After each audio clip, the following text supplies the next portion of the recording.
1 2 1 2 3 4 5 6 1 2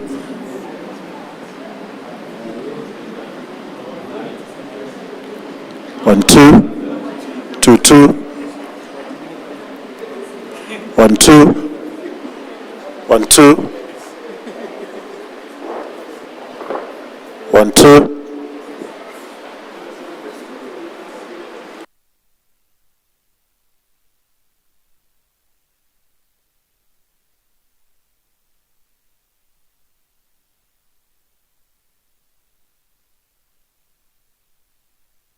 1 2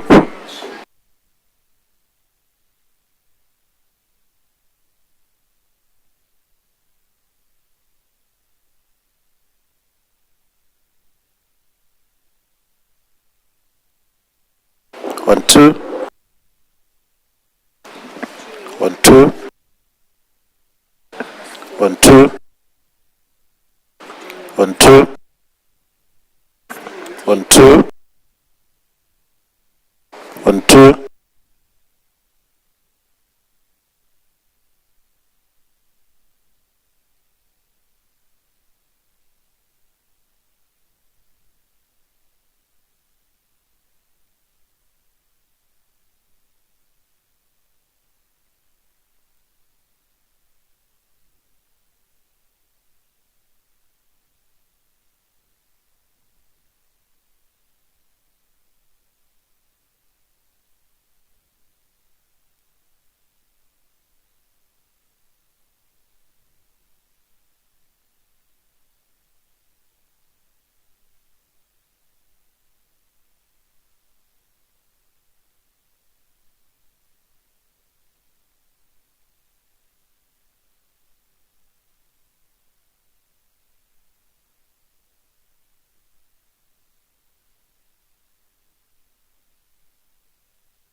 2 2 2 2 yeah, sorry. 2 2 2 2 2 2 2 yeah, 2 2 2 2 2 2 2 2 2 2 2 2 2 2 2 2 2 2 2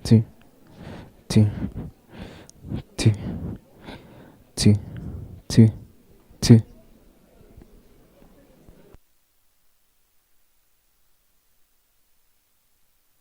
2 2 2 2 2 2 2 2 2 2 yeah, Bishop.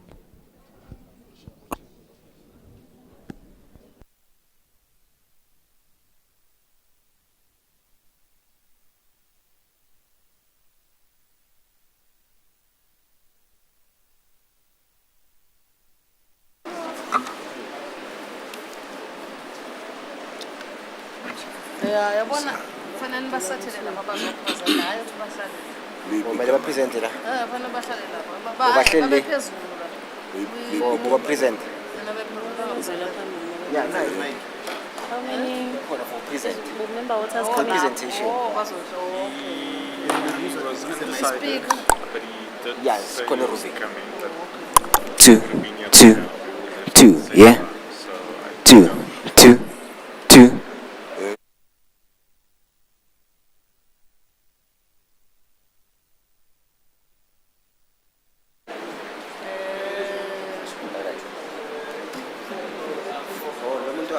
Present and uzomlethela imali makazopresent. Yeah, ahlale la. Mazoqaba mangalathi.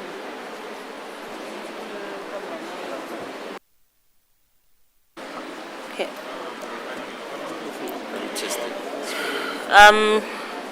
Sanbonani. It's not working.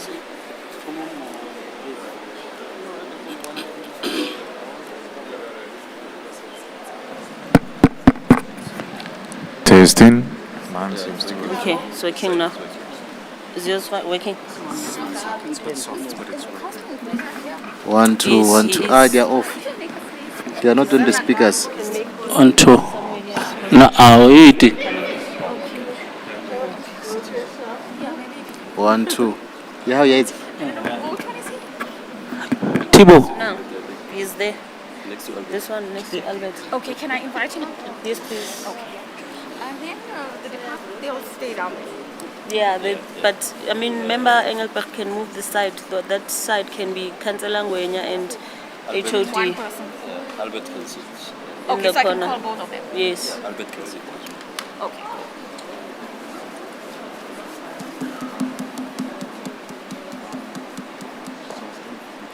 Hey.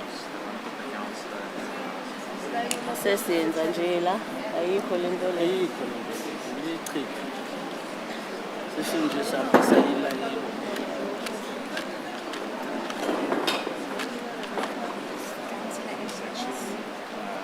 Someone else.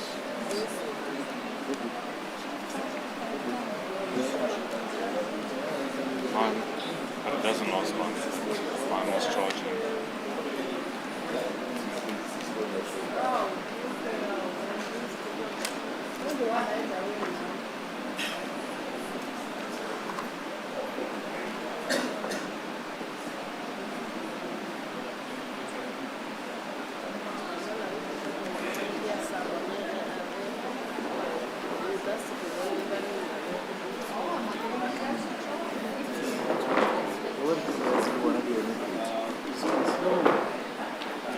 Or this thing is the same thing that you use in there.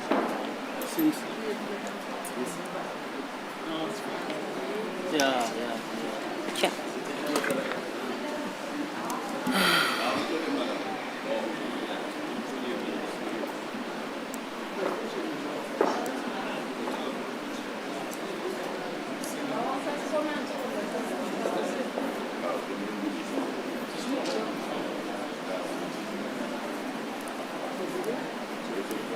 Uzomunye umama lo. Hey, boy, like a problem. One of first race, second, and the third. Come side thing. Yeah. About the mood. Bazo complain. Yeah, that one. Yeah. Some.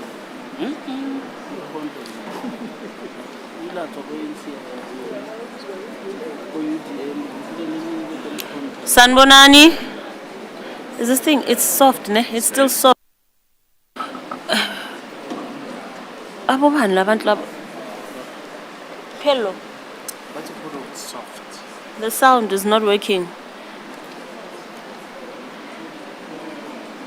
Can you give us a roving mic or it's better now?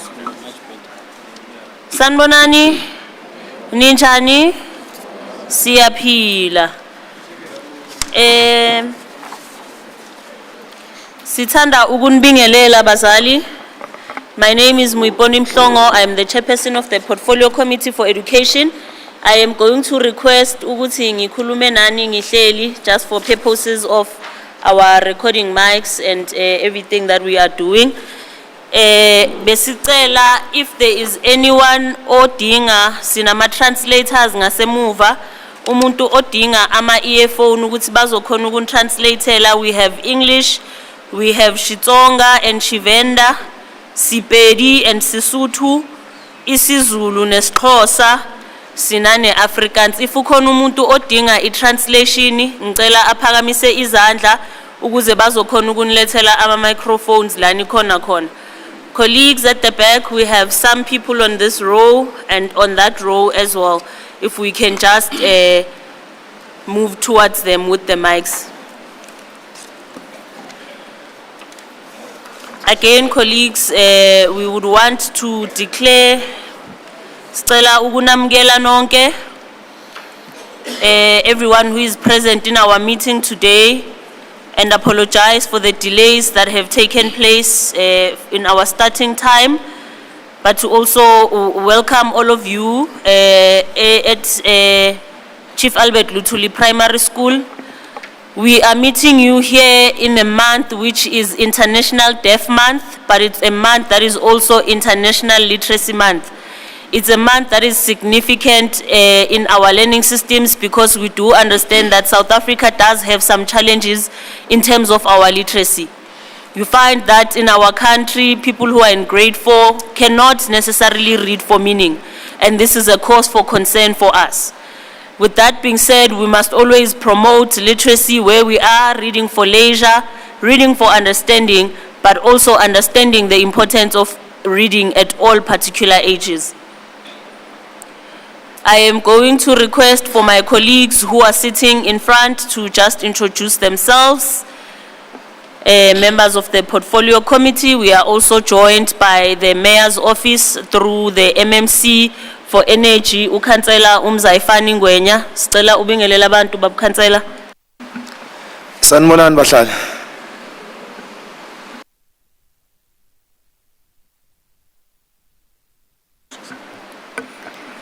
Good afternoon, ladies and gentlemen. I'm Bronwyn Engelbrecht, member of the committee. Thank you very much, Chair. Good morning, ladies and gentlemen. My name is Sergio Dos Santos, member of the Education Portfolio Committee. Kyalebo Chair, Tobela Baduri, Abolela Mokim Process Edinyani, member ya Committee ya Education. Greetings everyone, my name is Franz Ngubeni. I also sit in the Committee of Education. Sanibonani mphakathi nani bazali ne department ulindiwe Mkhwanazi. I'm also part of this Committee of Education. Thank you.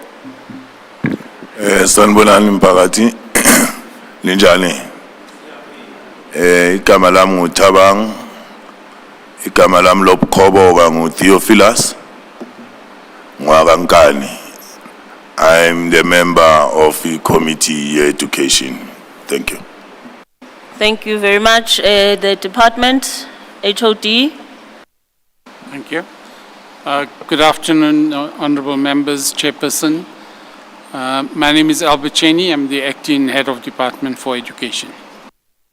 Thank you very much. Siphinde futhi sibingelele ukhansela wendawo umama uSara Mnisi. Sibonge khansela ukuthi usiboleke isikole sendaweni yakho. Sibonge kakhulu bazali. I just want to check if we have any apologies. Mr. Kekana.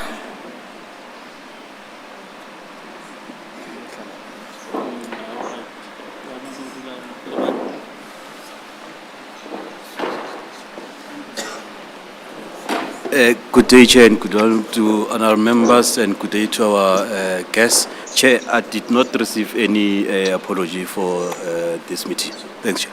Okay, thank you. That is noted. As we welcome the MEC for Education in Gauteng. We have just done introductions. MEC, if you can just greet the stakeholders.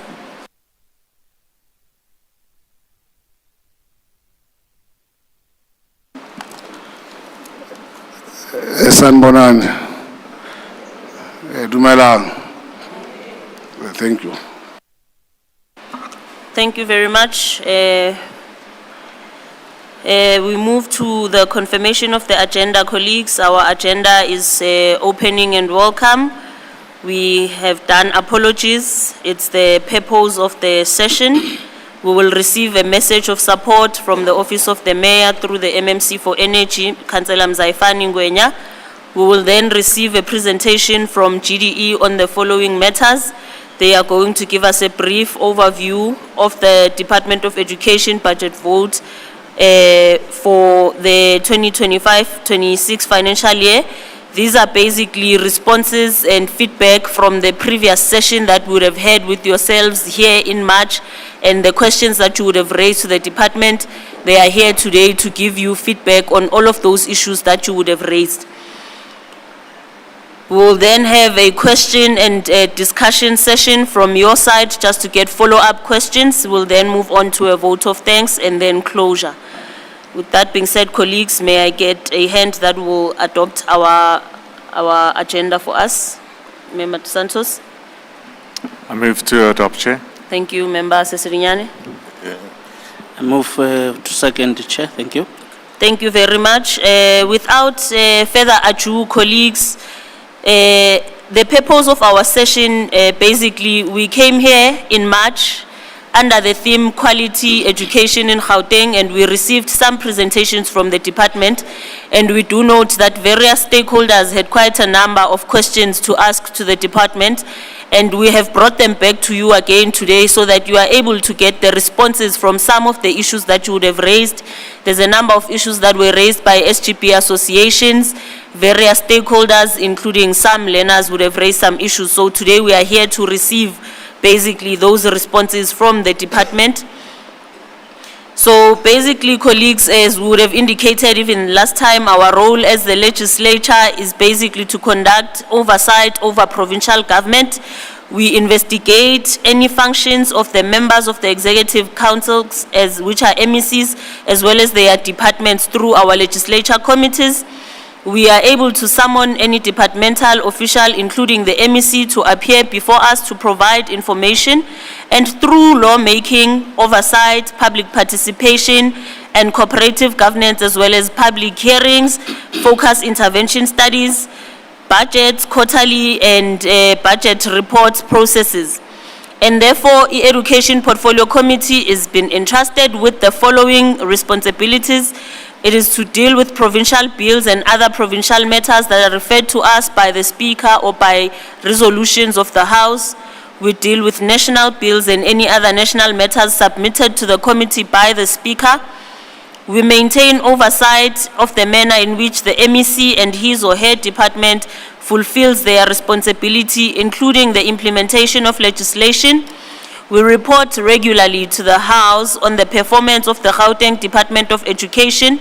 We report budget to the House on its activities to ensure that the interest of the public is served through the lawmaking and oversight process of the legislature, as well as the public participation, which is part of the things that we are doing today. So without further ado, colleagues, we would have invited the Mayor's office, and they have today sent us MMC Mzaifani Ngwenya, who is MMC for Energy, to come and give us a message of support on this occasion, because we do believe in the importance of having intergovernmental relations amongst the different spheres of government. Over to you, Councillor Ngwenya. No, thank you, Chair. Greetings to yourself, Chair, and greetings to the committee members.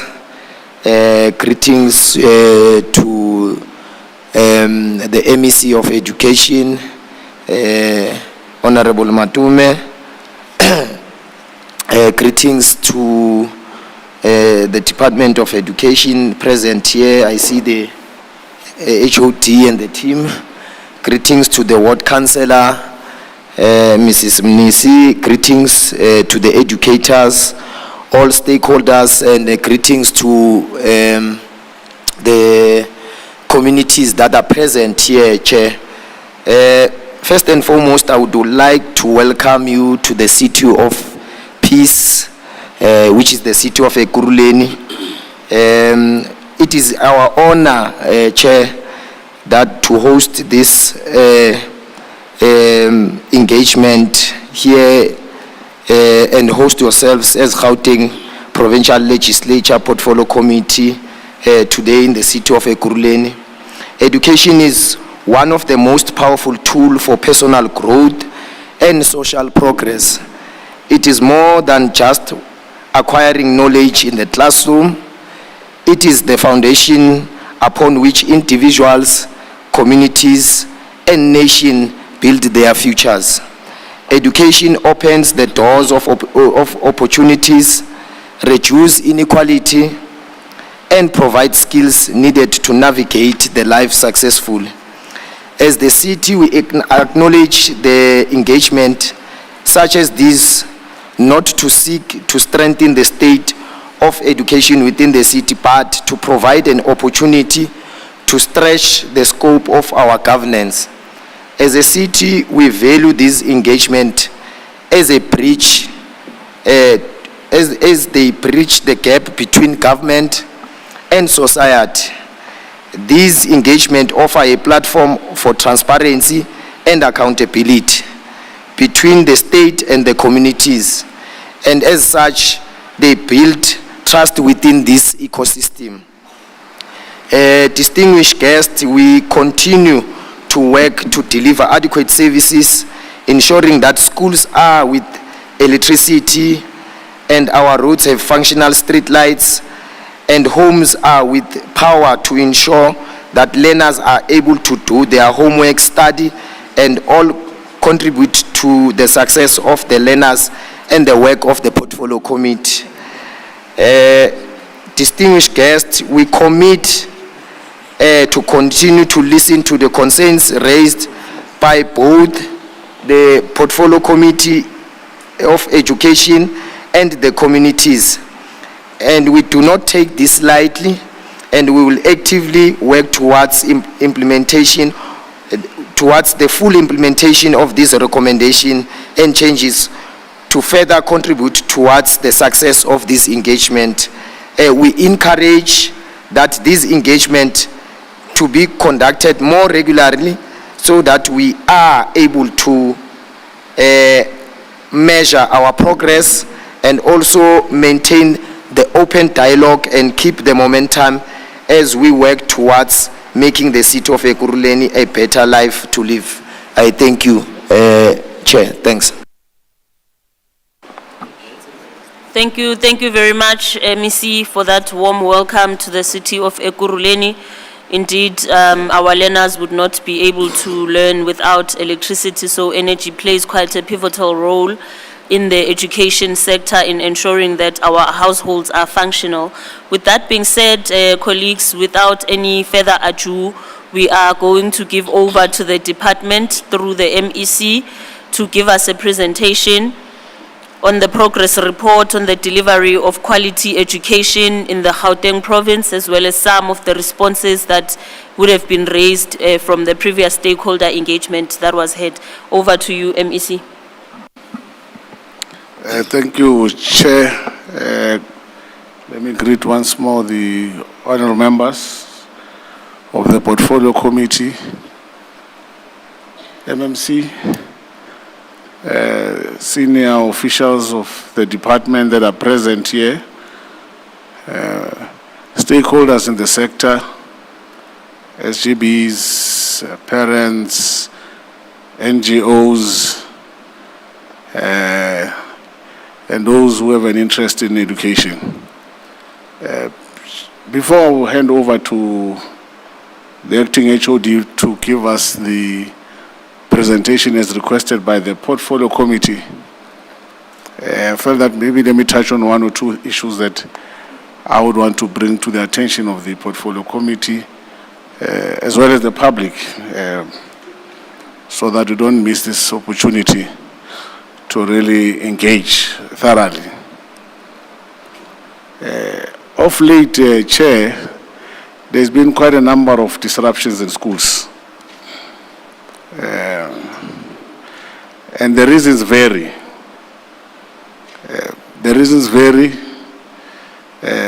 Some was bullying in this area, in this district, in this region rather, let me just say the region where we are, which is Ekurhuleni.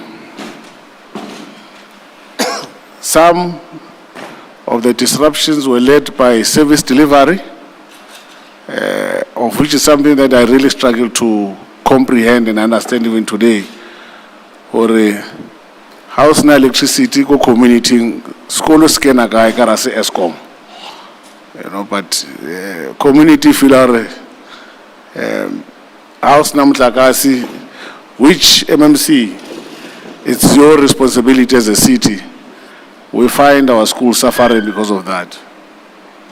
And that includes water. So there's been quite a number of disruptions. And this is something that is quite worrisome and concerning for me as an MEC, as well as the department, because our kids keep on losing time, teaching and learning time. And as they lose, they have to catch up. We had a recent incident in Alra Park, of which honorable members spoke about it greatly, where school was disrupted for 3 to 4 weeks. And I can tell you now, 4 weeks is almost virtually impossible to recover in this academic year. So those children have lost 4 weeks of teaching and learning. 4 weeks. And the learners who are most disadvantaged are the grade 7s who are going to grade 8. So those learners, I can tell you now, members of the public, I know some of our SG members are from the school. Or, in fact, now there's a new phenomenon that's been created in our communities when they want to disrupt our school. They call themselves crisis committees. Across the province, they call them a crisis committee. So I'm appealing that the stakeholders really need to understand that disruptions of school is a no-no. Yes, concerns must be raised. We have a responsibility to come back in time to respond and address those challenges. But if you disrupt, you are denying the child an opportunity to learn. And that is not to your disadvantage. It's to their disadvantage. Because their peers are proceeding. And they are losing 4 weeks. I'm citing this because it's been something that's been happening quite a lot in some of our communities. And the sad part about it, in some of these communities, is politically related. You disrupt a primary school. Those primary school learners are not voters. They're not going to be voting. But you are disrupting it. You are bringing regalias into the political, into the school. Those things, honourable members, and I know that you are party leaders in your own different deployments. We need to desist from that. Education is apolitical. It's not a terrain of a struggle for identity, for political identity. It's a terrain for development. So schools must be respected and be given an opportunity. I'm a believer in engagement. Some of you who are leaders of SGB associations, you know very well that I've got an open door policy. You are allowed to communicate with me directly. You are allowed to engage with me and bring issues that you feel that maybe the officials are not dealing with. And I've always said in such a that I'm like you, I'm a governor. So when you speak to me, you're speaking to somebody who's like you, who sympathizes with you. So I thought I should touch on that one, the disruption, because it's been happening quite a lot. But we have been managing it. But it can't continue. My expectation of leaders in the civil society, when there's a crisis or a problem in relation to school, I'm expecting as a leader to arrive there and provide a solution, not to prove a point.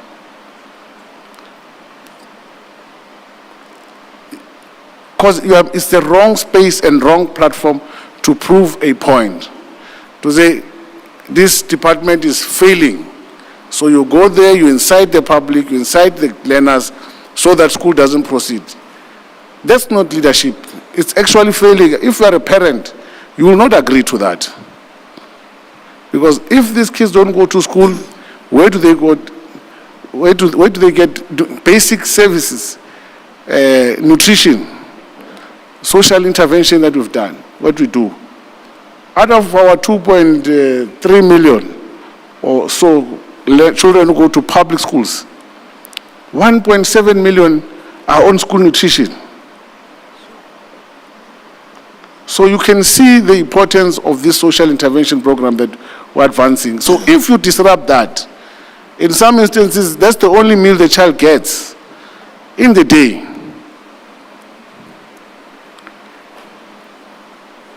Yes, there's been some issues there and there's a splinter, but it's a big issue that we're dealing with.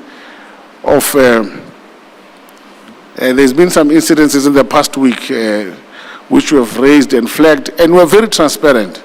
If there's one thing you must know about GDE, it's very transparent. We don't hide anything, or at least I don't hide anything. If there's been an incident where a child has been sexually assaulted, I will raise it and bring it to the public, protect the name of the child, the identity of the child, and ensure that we cooperate fully, but also act on those who are responsible. But beside those culprits that are there, of which we are doing a lot of vetting, which is unfunded, and I know honourable members are aware of it.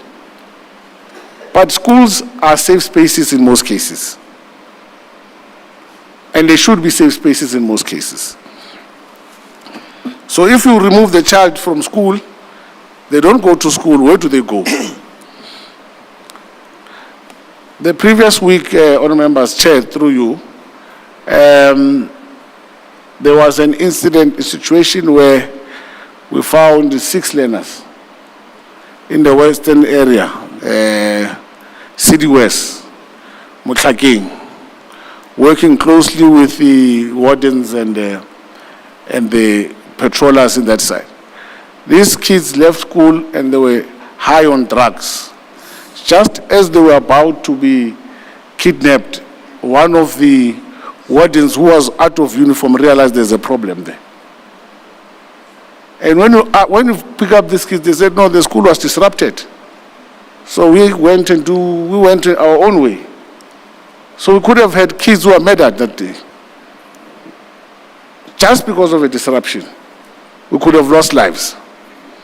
So it's very important that you understand the repercussion of that small action that you do. You can protest, but keep the children in school. There's no reason to pull them out. Where you feel, where the department is erring, you're right to say, no, infrastructure is a problem. Where the infrastructure is not a problem, why also are we including it? Why can't we utilize it as a safe space? So, lastly, as I conclude, so that I don't take much time, I know, Chair, I missed the earlier session. I had to drag myself out of bed to come and respect you, honourable members. The LTSM issue, we are resolving it. I know that schools are waiting for it. I can guarantee you, I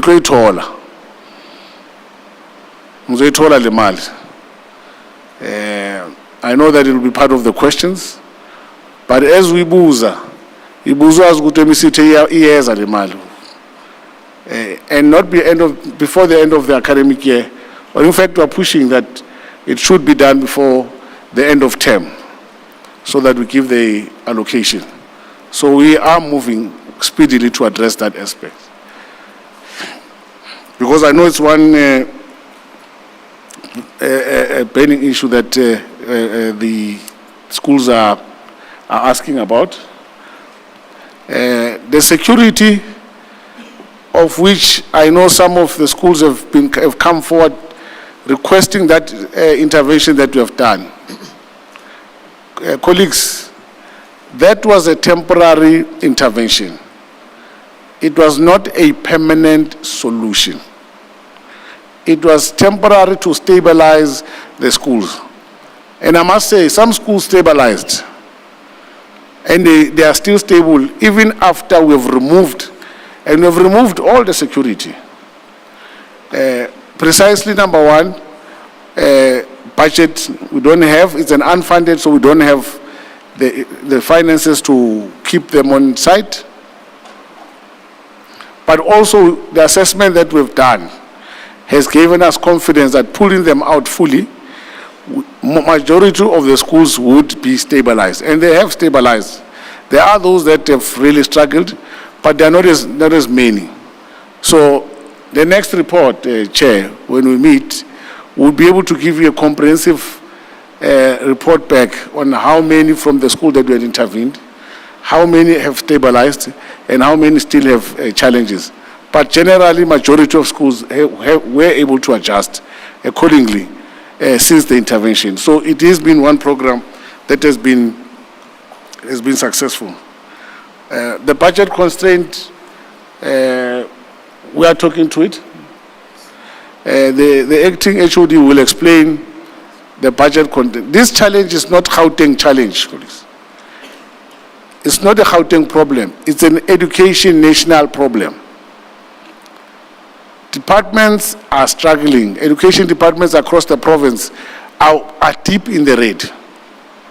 Many provinces very soon, the TV, will the march, the strike, because of the budget cuts.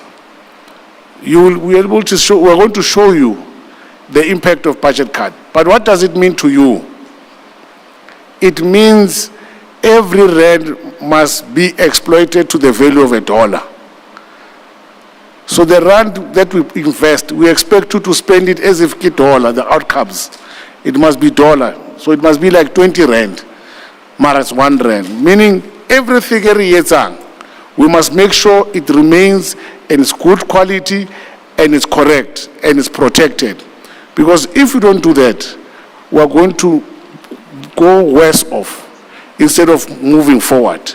So it's important that you understand Harisana Yona Chelete Mebe. If you ban a school, unfortunately, you're going to have to wait for many years for us to come and fix it. Whether you do it or you don't do it, you are not on the list. We'll already build you a school. So you need to make sure you protect everything, because there is no money in education. And it's not a Gauteng problem. It's the Department of Education nationally problem. So all of us are affected across the country. In fact, in some provinces, they've already begun to fire teachers. You know one province that shed off 2,500 teachers. And we are trying to protect those jobs. But if there's vandalism, if there's any disruption or messing up of infrastructure, theft, you name it, it's going to put us in a very difficult position where we might end up even shedding jobs. And those jobs will ultimately even get to teachers. So it's important that you understand we are not comfortable. We need to work with each other to make sure that we protect our schools at all costs. But with that said, I will hand over to our acting HOD, Mr. Chani, who will just give us the presentation, respond as requested by the portfolio committee. I don't think that it should be. No. Yeah. Thank you.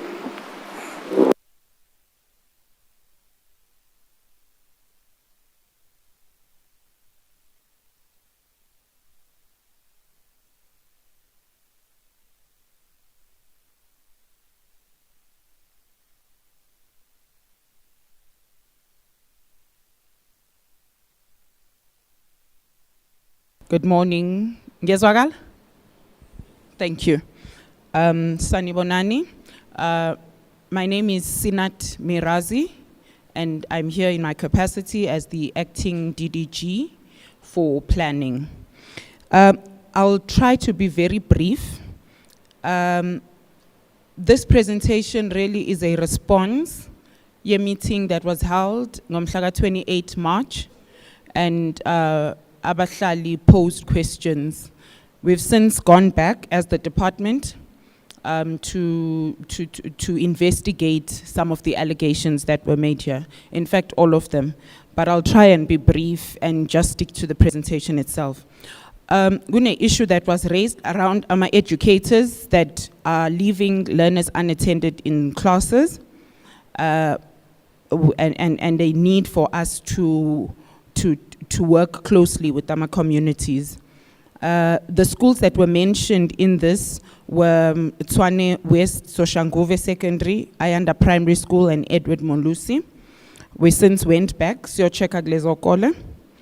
At Soshanguve, there were 3 schools, so we weren't too certain which one it was, so we went to all 3 of them. And the response under Soshanguve was that we secondary school, Soshanguve school starting with an S, we've got Soshanguve East, South, and the School of Specialization. At South, there was an incident where a learner was assaulted. Parents then went to the school. Allegations were that these people were invited by the principal, could not be confirmed.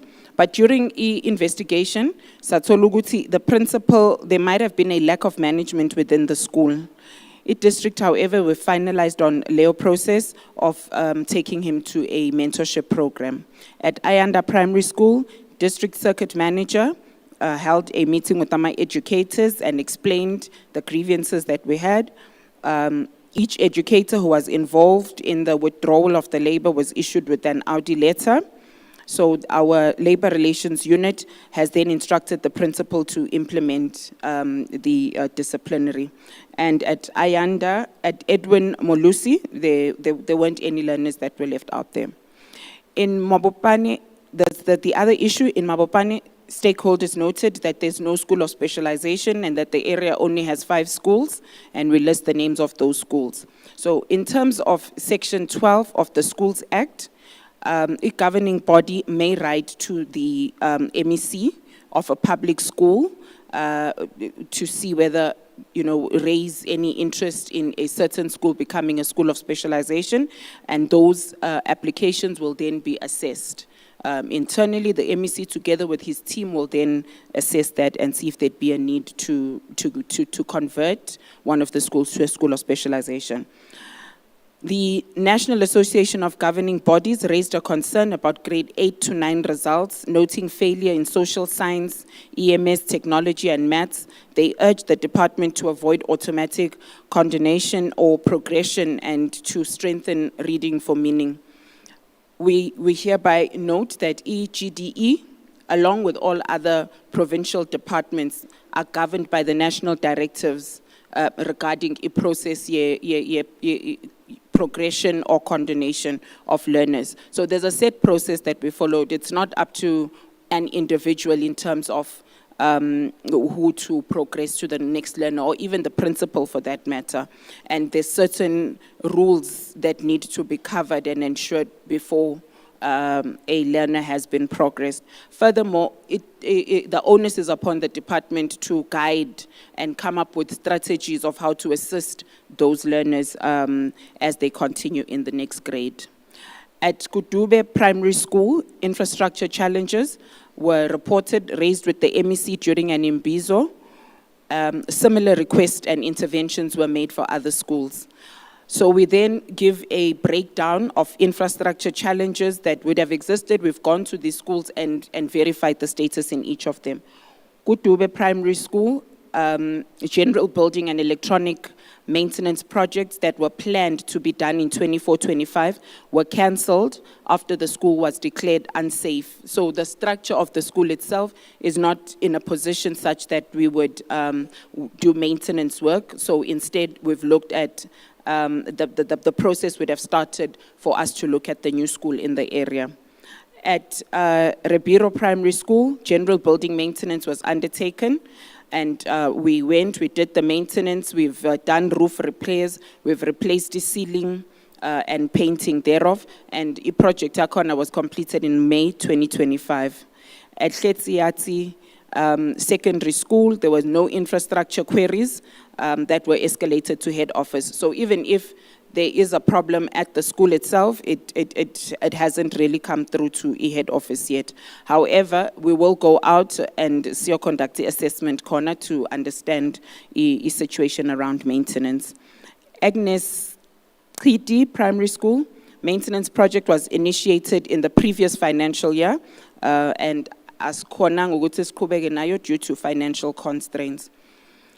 Overall, township schools, particularly public schools, were set to face challenges. At Unity Secondary School, infrastructure is dilapidated despite a self-built program last year.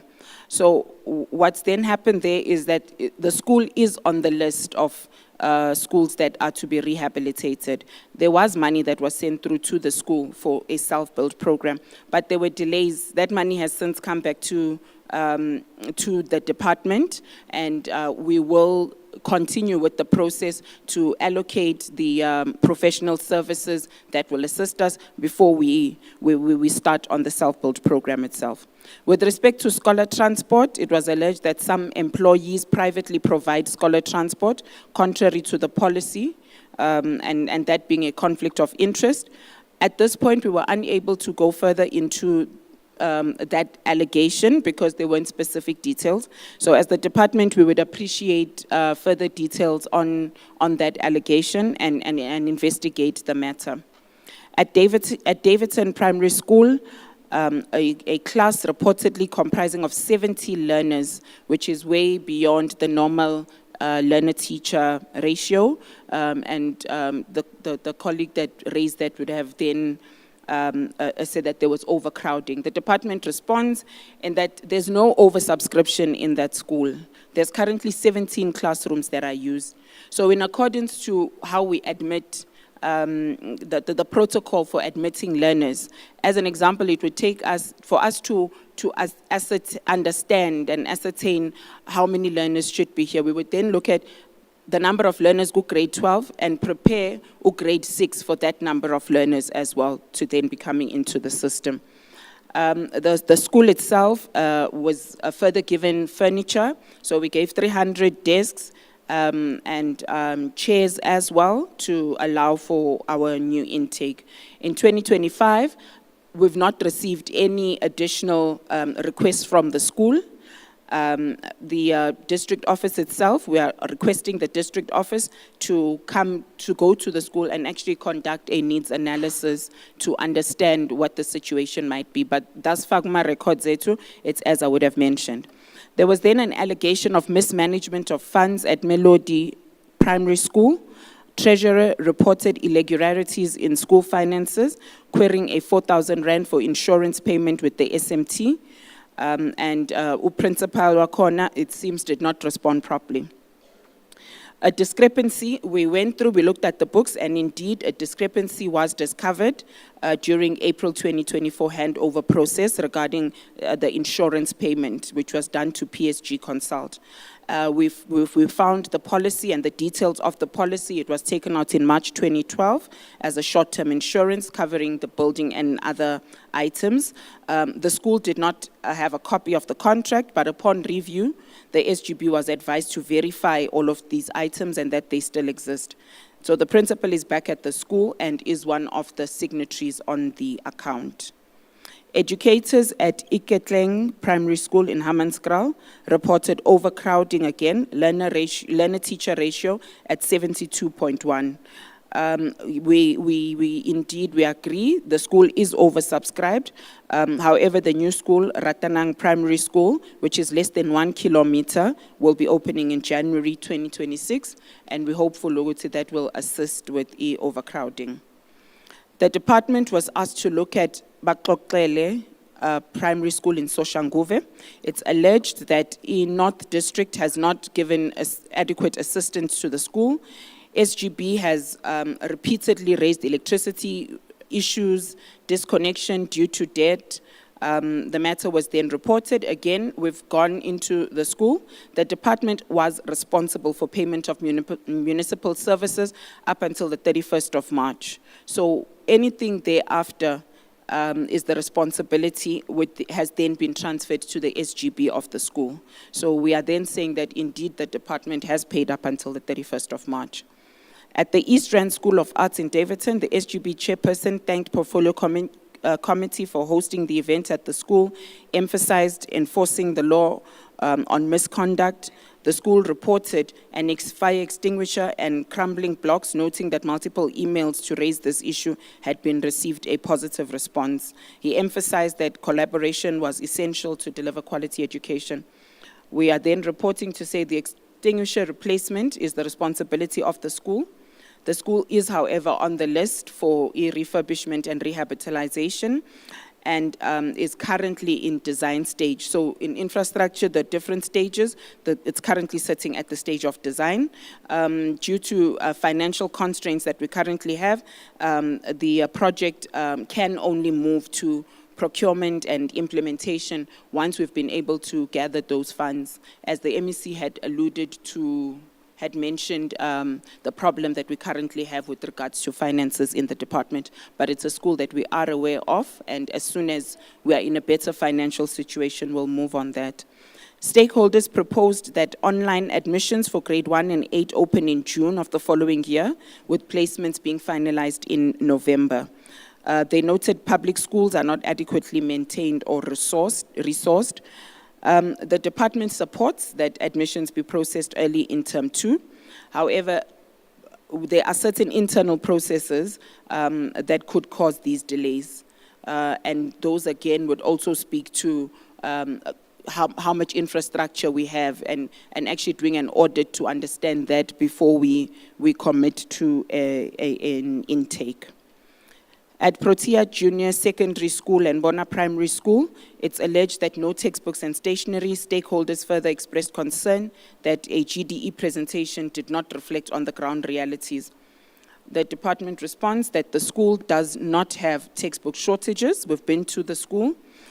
We conducted a blitz and we can confirm that there were no shortages. The school has multiple titles unutilized in the storeroom itself. Under Bona Secondary, the school indicated textbook shortages during the blitz. Again, at Bona Secondary, we did a blitz. In 2024, the school procured textbooks to the value of 570,000 and learner stationery to the value of 321,000 to be distributed to learners in 2025. So for 2026, the school has procured the textbooks to the value of 374 and the stationery to the value of 247,000. At Ivory Primary School, the SGB raised concerns that their matters are not being addressed, specifically regarding the post of a principal and a deputy principal. Although the process reportedly proceeded smoothly with no grievances, the SGB's recommendations were not considered and permanent appointments were allegedly imposed. The department ensures that all recruitment and selection processes were managed in compliance with Section 28 of SASSA and the related resolutions. This ensures that various stakeholders fulfill their responsibility. In terms of SASSA and EEA, the SGB recommends candidates to the HOD. So the onus does not lie upon the SGB, but instead the HOD. So the HOD will then consider those appointments and recommendations in terms of the Act. On sport development, township schools are said to have inadequate facilities. Wattville in Ekurhuleni, 6 primary schools were cited with upgrade requests. While that is a valid concern, the Department of Education is currently dealing with overcrowding and admission pressures within the province. So for now, our main priority as a department really is the ability to provide classrooms and quality schooling to take place. We note that there might be other ways in which we could attempt to resolve this, perhaps have shared spaces between schools. But insofar as individual schools are concerned, our main concern is getting classrooms and learners in. There were also allegations that some schools are operating without policies and that SGB members elected in March have not been capacitated. SGB emphasized the importance of working with school management, especially principals, and not undermining their roles. The department responds that all schools have policies and that this is monitored through DBE's annual SGB functionality tool process. So we have our national department that actually comes through to the schools to ensure that schools are aligned to policies, that the governing bodies themselves are aligned to these policies. The schools attended the inaugural ceremony on the 4th of March at Rema Bible School, where they were taken through their roles and responsibilities, and the same program including financial management at the schools and just a code of conduct for SGB members. Furthermore, we have face-to-face capacity building for SGBs. The process of suspending and removing these members is a legislated process which occurs when members violate or transgress the policy itself. So these processes are not generic and only affect members who have failed to comply with the legislation. A recurring theme across all engagements was really maladministration and corruption within schools, often implicating SGBs and principals. These allegations, including the selling of posts, moving of principals, accused of misconduct. Multiple associations reported that district officials override SGB mandates. Several associations also expressed a concern about the lack of legal and policy documentation. The department and placement of principals to other officers is not a direct function of the Public Ordinary School, but it's a process that's guided by the Employment of Educators Act and executed by the departments. We have a directorate that actually that deals with dispute management in this area. The same process are implemented in addressing departmental officials, both at districts and at head office. The department has developed a QR code system for SGB members to be able to access policies relating to school governance as and when they required. So the process should start at the level of SGB, and that's then reported accordingly. Infrastructure challenges remain a major concern. Associations highlighted the deteriorating conditions of schools, particularly in the township with overcrowding classrooms. They noted such conditions push parents to enroll their kids in former Model C schools where there's a perceived order and discipline. Principals in some of the Elton schools reportedly lack even basic sign language proficiency. The absence of proper care, allegations of sexual abuse in hostels, and unsafe learning environments are also a breach of constitutional rights for the children. The department is fully committed and prioritizes all schools where overcrowding has been identified. Most of our schools in the districts, they receive additional classrooms in an effort to assist us with this, where we're able to deliver mobile classrooms and again the program that we have on self-built classrooms. It is true that Elton schools require infrastructural upgrading and learners are not left without supervision. Therefore, management plans are a requirement. The multi-certification program, where grade 5 hearing learners are taught basic South African Sign Language, has been implemented for the past number of years. And this really is an aim to create awareness of the deaf culture. Educators and support staff at schools are also expected to be competent in this. And therefore, CETA also has been funding us for there to be more educators that are affluent and are able to support staff. At special schools, there's a zero tolerance on abuse. Schools must be safe, and in support of that, training takes place on anti-bullying, sexual abuse protocols, Children's Act. Where abuse has been reported, it's investigated and referred to the directorate that I had mentioned earlier to handle these cases. Safety in schools and on scholar transport route emerged as a critical concern. Certain associations shared disturbing reports of gangsterism and weapons on school transport. Vendors are allegedly allowed near school premises without proper regulations. The committee was also informed of children dying from food poisoning due to a breakdown in the regulation and accountability of school feeding.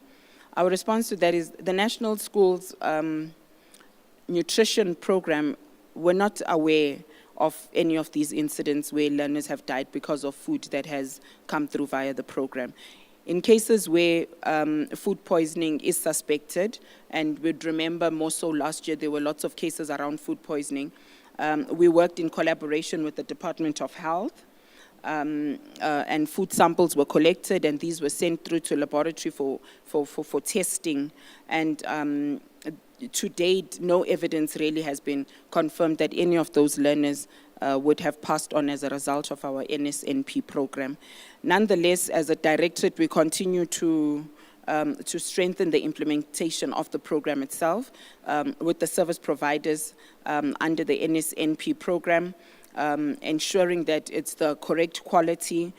We survey schools and the principals themselves to understand what foods, how the foods are being prepared, and the quantity of foods that we would have received. We again use our district coordinators to assist us in monitoring this further. Insofar as scholar transport is concerned, the department had bus conductors in the previous years, and unfortunately due to budgetary constraints, we had to pull back on those conductors. But in the interim, we've made a request to our sister department, Community Safety, for them to deploy traffic wardens to monitor pickups in these areas. We also work with Department of Transport to assist us in just confirming the safety and roadworthiness of these vehicles. While it may not be 100%, but it's a process that the department continues to run with to increase our resources by involving our sister departments to assist us, noting the budgetary constraints. Many associations criticize the current approach to SGB training and heavy reliance on virtual platforms. They argued that these platforms are not accessible to all parents and that they're ineffective. The department concedes to the view that online training were not accessible. However, a number of online trainings have been conducted. Online trainings also assist us from a financial point, for them to be able to log on. But we did, however, implement face-to-face sessions as well. And as you would see, these are the dates themselves and the sessions that would have been listed, the face-to-face and recruitment and selection on M-Teams. So there are a couple of trainings that we ran with. Many associations criticized, we continue to respond on that, capacity building programs for new SGB, and these are the dates. We tried to break them down just to ensure that we've covered all of the districts. The department rolled out the Bella Act mediation process in all of its districts, and this, in the districts, and the final session was held in Joburg West District. And all of these sections had been conducted. They were again face-to-face. So we also would then look at the actual program and where we feel that there's a need for more collaboration. We push for those to be face-to-face whilst running certain programs online. The issue of parental involvement was raised, and stakeholders called for a deeper engagement between parents and schools. The lack of trust, transparency around school governance was highlighted, and it was noted that many parents were unaware of their rights and the role of SGB. The department acknowledges the value of the proposal aimed at increasing community participation. While the current model is legislated, the department is open to exploring and engaging on how we can form better relationships and greater involvement with parents.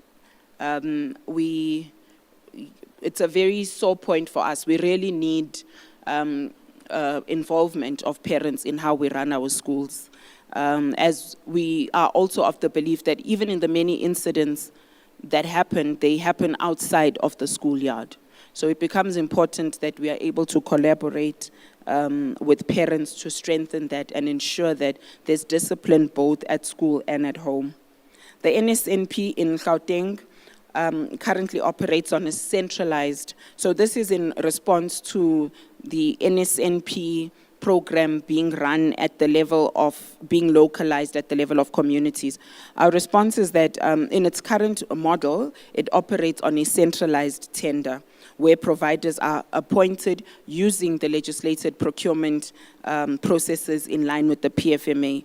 And all local businesses and community members are more than welcome. And in fact, to participate in these programs by bidding as service providers.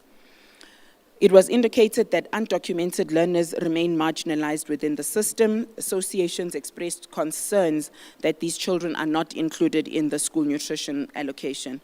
Our response as the department is that the program is to serve all qualifying learners, and meals are provided without discrimination. So in providing of meals, it's not a question of nationality or documentation status. We've not received any formal complaints. It might be happening, and in instances where it is happening, we are then requesting that that is brought to the department, and we'd have to respond to that, because in line with the Act itself, any learner whose parents or guidance has not provided any required documentation, whether a learner acting on behalf of a learner during the application, shall nonetheless be allowed to attend the school. So there won't be any discrimination in that regard. And then support for vulnerable learners, Mabopane Secondary School. There's a couple of there was a request here. So the stakeholders identified specific school where challenges were happening, and these challenges were across infrastructure, development, school safety, security, NSNP, scholar transport, provision of ICT, as well as the support to parents. So that's the rest of the schools, and the department has then responded to each one of these schools. So we've gone to all of these schools to understand the problems that were listed.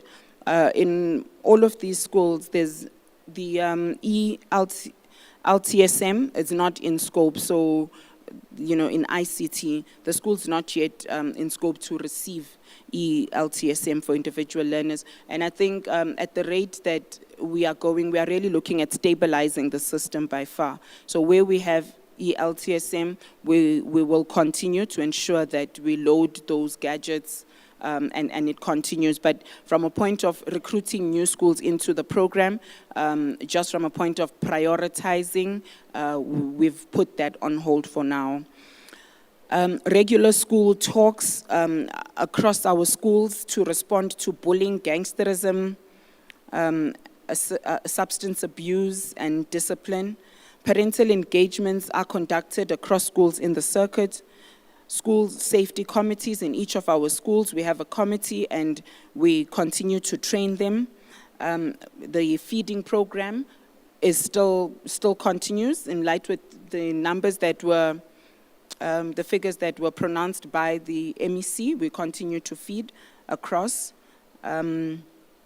Plumbing and maintenance of our projects, where there are issues in those areas, we continue to assist and call upon the schools to follow the process, where at the level of the department, we are then able to deploy this. I'm not sure, Chair, if I should go through each one of the schools.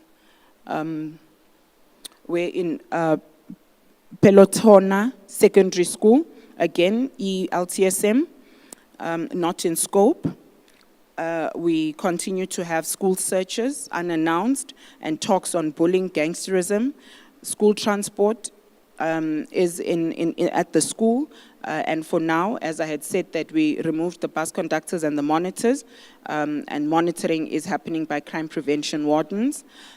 School safety committees exist in the school. With regards to this school, general building project was completed in July 2025. Building scope entailed roof repairs, ceiling and painting.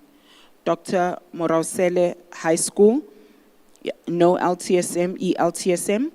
Regular searches, talks on bullying, gangsterism. The NSNP program continues, and there were no infrastructure-related queries that were escalated to head office. So it's just the escalation. So I'm not saying that there aren't any problems, but in instances where we're aware of this, as I had mentioned, let's follow the processes that we have to escalate this to head office. Letlotlo Secondary School, no LTSM. We continue with our drive around bullying and gangsterism. Feeding continues. General building was completed in September 2024. Building scope entailed roof repairs, ceilings, removal of asbestos, and painting. Plumbing and electric requisitions have been submitted in this financial year, respectively. Both projects have been implemented, and we are awaiting the appointment of service providers. So it's en route following our internal process. Soshanguve Secondary School, no ELTSM. Feeding continues, and there were no infrastructure-related queries. Ayanda Primary School, no LTSM. Our drive on bullying and gangsterism continued. NSNP program accordingly. General building project was completed in June 2025, and the scope entailed roof repairs, including ceiling and painting. Edwin Maulusi Primary School, no LTSM. Our program on bullying and gangsterism continues. NSNP continues, and there were no infrastructure related queries that were escalated to head office. Ribeiro Primary School, no LTSM. The school uses the Scholar Patroller system, which is supported by parents to help learners to cross schools. There's a speed hump and traffic stop sign in front of the school gate to manage speeding. Learners are fed accordingly. General building maintenance project was undertaken at the school. And there we looked at roof repairs, replacement of ceiling and general painting, and the project was completed in May 2025. Khetsiatsi, not in scope for learners, no ELTSM. Learners fed accordingly NSNP program. There were no infrastructure challenges that were reported at the level of head office. Agnes Tliti Primary School, not in scope for ELTSM. Anti-bullying awareness campaigns were conducted at the school, which addressed grade 4 to grade 7 learners. This was done together with our partners, Bavian Correctional Services, the Department of Health, as well as our social development project, Kimoja. Learners are fed in accordingly in NSNP. Maintenance projects that were initiated in the previous year could not be implemented due to budgets. However, the school is prioritized in the current financial year. Kudube Primary School, ELTSM, not yet in scope. Learners are fed according to NSNP. The general building and electric maintenance projects that were planned in 24-25 were cancelled after the school building was declared unsafe, and recommendations for it to be replaced. Unity Secondary School, here we have ELTSM for grade 8 to 12. The school has received the ELTSM for individual learners as guided by learner profiles provided. School talks and searches continue to be conducted together with talks around violence and substance abuse. Involved in the school on the anti-bullying campaign were conducted at Wordsworth High on the 15th of August. Learners are being fed and infrastructure as indicated earlier. Gauteng Primary School, not in scope for ELTSM. Learners are being fed from an infrastructure point. There were civil, electrical, and general building projects that were completed by July 2023, August and November respectively. Boxoxele Primary School, no LTSM. Learners fed in accordance to NSNP. Electrical requisitions were submitted in 23-24, and the projects have not implemented. It is, however, at the level of head office, and we are awaiting the appointment of service providers. East Rand School of Arts, There again, we have ELTSM, and the school has received the ELTSM for individual learners as guided by the profiles. The department here provided training on firefighting and guidelines on maintenance of fire extinguishers. The fire extinguishers which we've serviced, and we used the school budget allocation for repairs and maintenance there. NSNP is well on its way. Mechanical, plumbing, and general building requisitions were submitted, and the projects have not been implemented. We are awaiting the appointment of service providers back at head office. For general building, the scope entailed floor tiling, ceiling, as well as painting. Protea Junior Secondary School, no LTSM there. NSNP program continues, and there were no infrastructure queries that were escalated to head office. However, an assessment will be conducted to determine needs at the school itself. Bona Comprehensive School, no ELTSM. We've deployed 4 patrollers to the school. Partnerships are in place with different stakeholders to assist us in ensuring school safety. No burglaries or vandalism have been reported thus far. NSNP program continues. Mechanical, electrical, and general building requisitions were submitted in 24-25. Although these have not been completed yet, we are acknowledging that it is at the level of head office, and appointments of service providers are on way. The scope entailed mechanical, servicing of firefighters, equipment and aircon, and installation of ducts, civil and general building.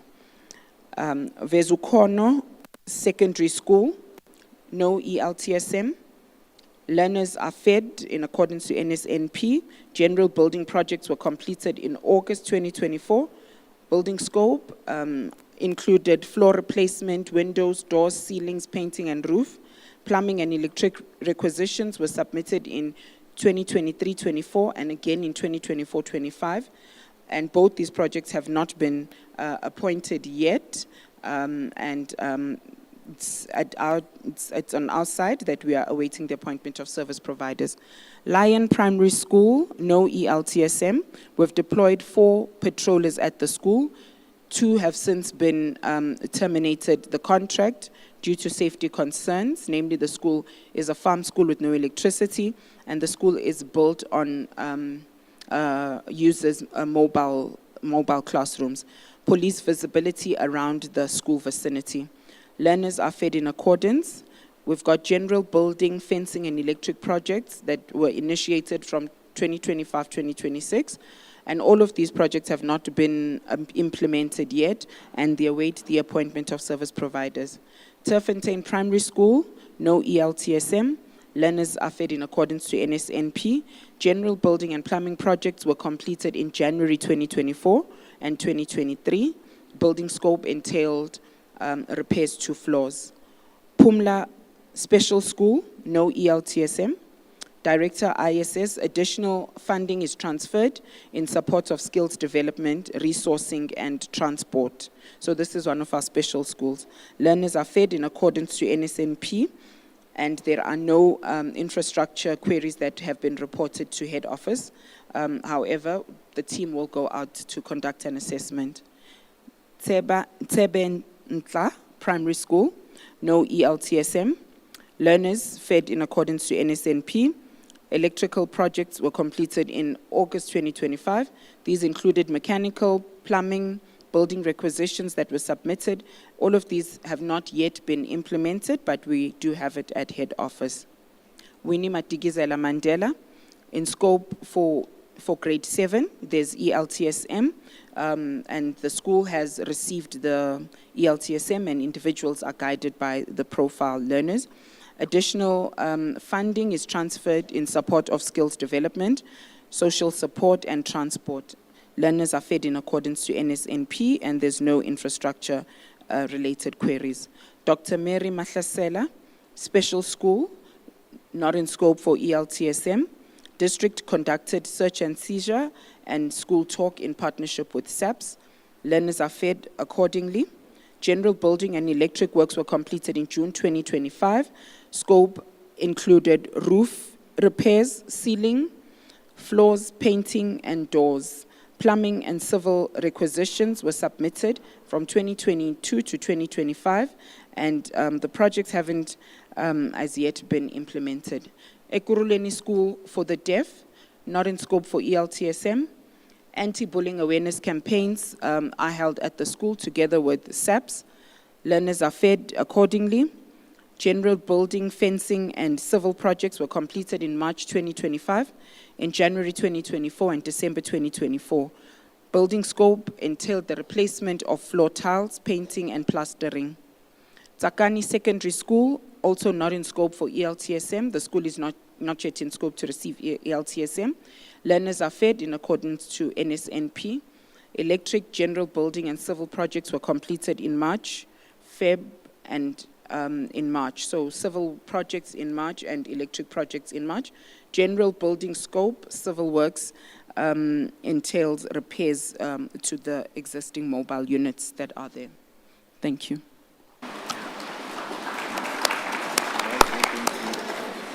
Thank you very much, Acting DDG. Over to you, MEC, if there's any additions that you would want to make. No, that's fine, thanks, Chair. Back to you. Thank you very much. Colleagues, there you have it. These are some of the responses to the questions that were asked by a number of colleagues. In our previous meeting, the MEC did indicate that the department will go and investigate on some of the matters that need investigation. They did try to answer to some of the matters that they were able to answer to at the time. But what we will allow for now is just follow-up questions to maybe what has been presented, whether from SGP associations, from NGOs, from our SGP members. We will allow for a round of hands on follow-up questions. Izoqala ngapha. 1, 2. Cela nisondele. Ngapha kule row. 1, 2, 3, 4. Please come to the front. 1, 2, 3, 4. Please come to the front. 1, 2, 3, 4. Please come to the front. Owokugcina baba. Nginikeza 2 minutes per person. I am going to time everyone so that we are able to also get responses without necessarily having people leaving this place late.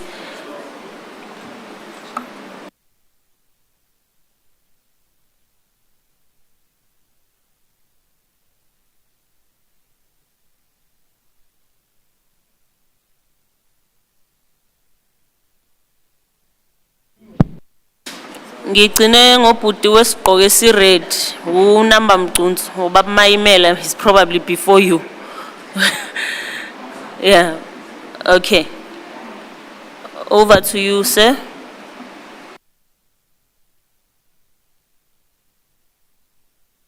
Nginipha 2 minutes per person. I am going to time everyone, starting from the first speaker. Thank you, Honorable Chair. Nakalibitso ke Pheha Semiwa Maroku from Universal Association of School Governing Body. I'm going to do none of what you've requested, Chair, with due respect. I just want to pass this message to say probably maybe we should have had a moment of silence for our Honorable Motsamai Lekata. Wari Shilling is the one of the veteran of the School Governing Body Association. Harasana Liena, I've got no further comment. Kikopa rimu it's a moment of silence. I told you again reading officially from your side. Thank you very much. No, thank you very much, Papa. That is sad news to hear. If we can just stand up and observe a moment of silence for someone who's been quite active in the SGP and an education activist. If we can bow our heads, abo baba bathule iminqwazi ekhanda.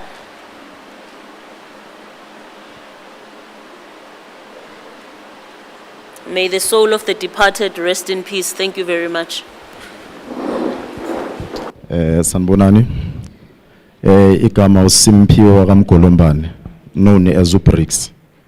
Ngithanda ukubonga ithuba esiliphiwe la ngaphambili. Ngizelana as a concerned parent, not as an SGP member, as a unit, because we're not invited, we're just hijacked now. There's this stakeholders meeting, But my question is, ukuthi unit you are facing overcrowding. You'll find learners by 70 class in 60, and that thing yenzela botishara ukuthi bangakhoni ukmanage ama classroom wabo well. That's the problem ekhona. And now we're hearing that imali ithathwe back ibuyele kwidimd. Last week and 2 weeks back, we were sitting with the people from your department, and they told us ukuthi the money is within the coffers of the school. So now we don't know who to believe. So there's a problem within your department. And then number 2, Mphathi, MEC, we've got a problem yokuthi i-department ithanda ukplace abantwana late, and you love ama-foreigners as this country, we can see that. I don't want to sound xenophobic, but you place abantwana late ekolweni, then after that you don't increase the food, you don't increase the budget. Nithi abo-mistress bazozibonela nabo-principal. So sicela nilungise naleyo. Number 3 is just an advice. We are facing a crisis, unemployment as South Africans. Sinabantu nibathathayo ukuthi basebenze ekitchen esikolweni ama-food handlers. So you are not capacitating them with anything. After makuphela iterm yabo esekitchen, then they've got nowhere to work, nothing. So I'm asking from you, ukuthi how about manithatha those people mabaqala i-contract yabo, nibathathe nibase e-college or e-varsity, nibenzise i-course ye-hospitality, so that ukuthi makuphela iterm yabo of office, at least they've got something in their hand, bazohamba bayocela isinkwa. Then number 3. Siyabonga baba, isikhathi sakho sesiphelile. Thank you very much.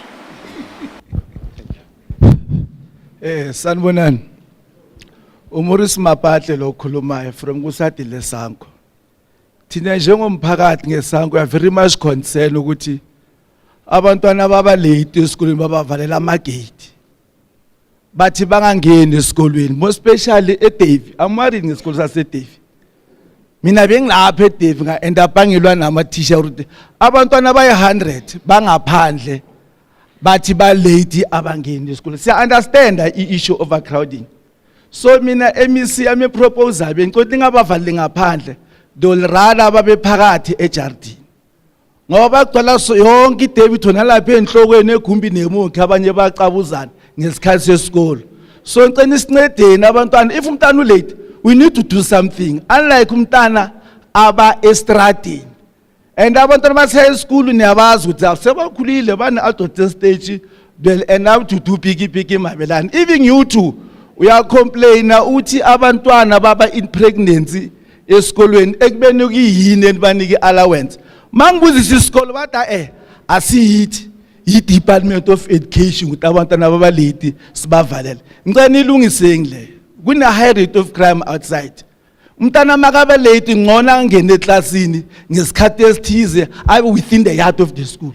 Not abe outside esikoleni. I say thank you. Dumelang, lebitso la ka ke Kgothatso Sehereng Kabinde. Chairperson, I was hoping that I would get a report about Leondale High. One of the issues that were raised in March, it was about Leondale High. Currently, as a member of SGP, yes, Leondale High, I was called an uneducated BITCH. I did say that. I was bullied by other members who are still standing there as I'm a SGP member for just pointing out that money, the money for the school would not be used. Uchairperson must go and buy LTSM, ngemoto yakhe A1. It cannot be. And I was hoping that I would also get a status say to domestic Kaba or a letter from the HOD that removes us from ESGP Yase Leondale High. It has not come through. Those that are there, they have removed us illegally, but we are here and we want to volunteer for abantwana bethu. So Chairperson, I'm very disappointed that in the Yase Leondale High aiga yenzwa namanje na corruption na everything that we have submitted to the previous HOD. Ummemali Thuli had suggested before that I would get a counseling, but I have not heard the department saying that they will take through the members to the disciplinary to check for that conduct abayenzile. So ngicela i-report yase Leondale High, that's why I came. Ngiyacela Chairperson, ngiyacela u-HOD omusha mhlawumbe yena angasinikeza okungcono. Singabonga kakhulu.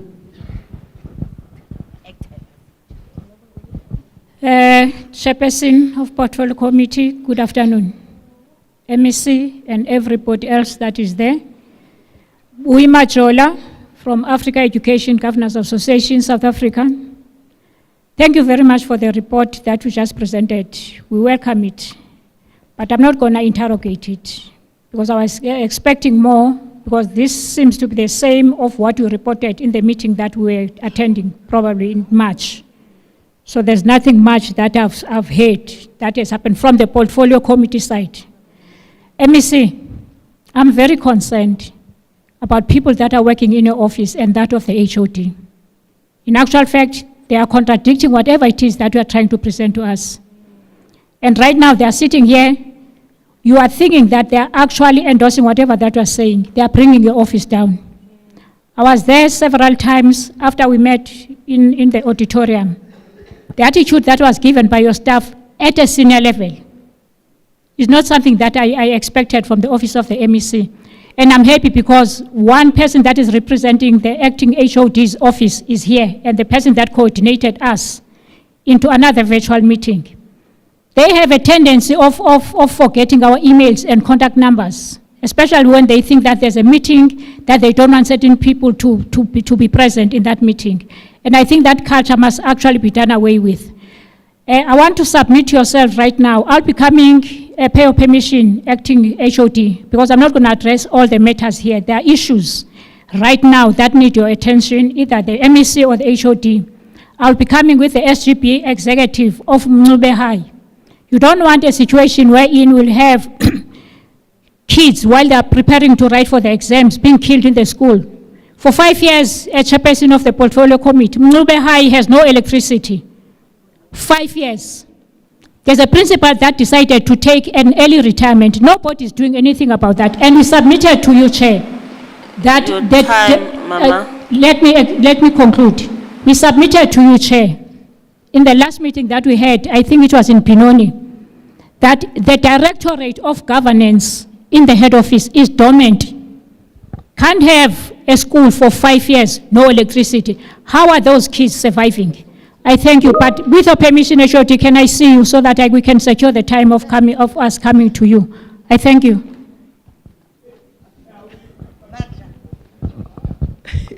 Sanmanani. Igama lami ngumandisa Nobiva. I am now the former treasurer at Melody Primary School. MEC, siyabonga ukuthi ufike, though you seemed unprepared because you wasted 7 minutes ustress ngendaba zethu ze-strike. When we are frustrated as communities, sithi step is call.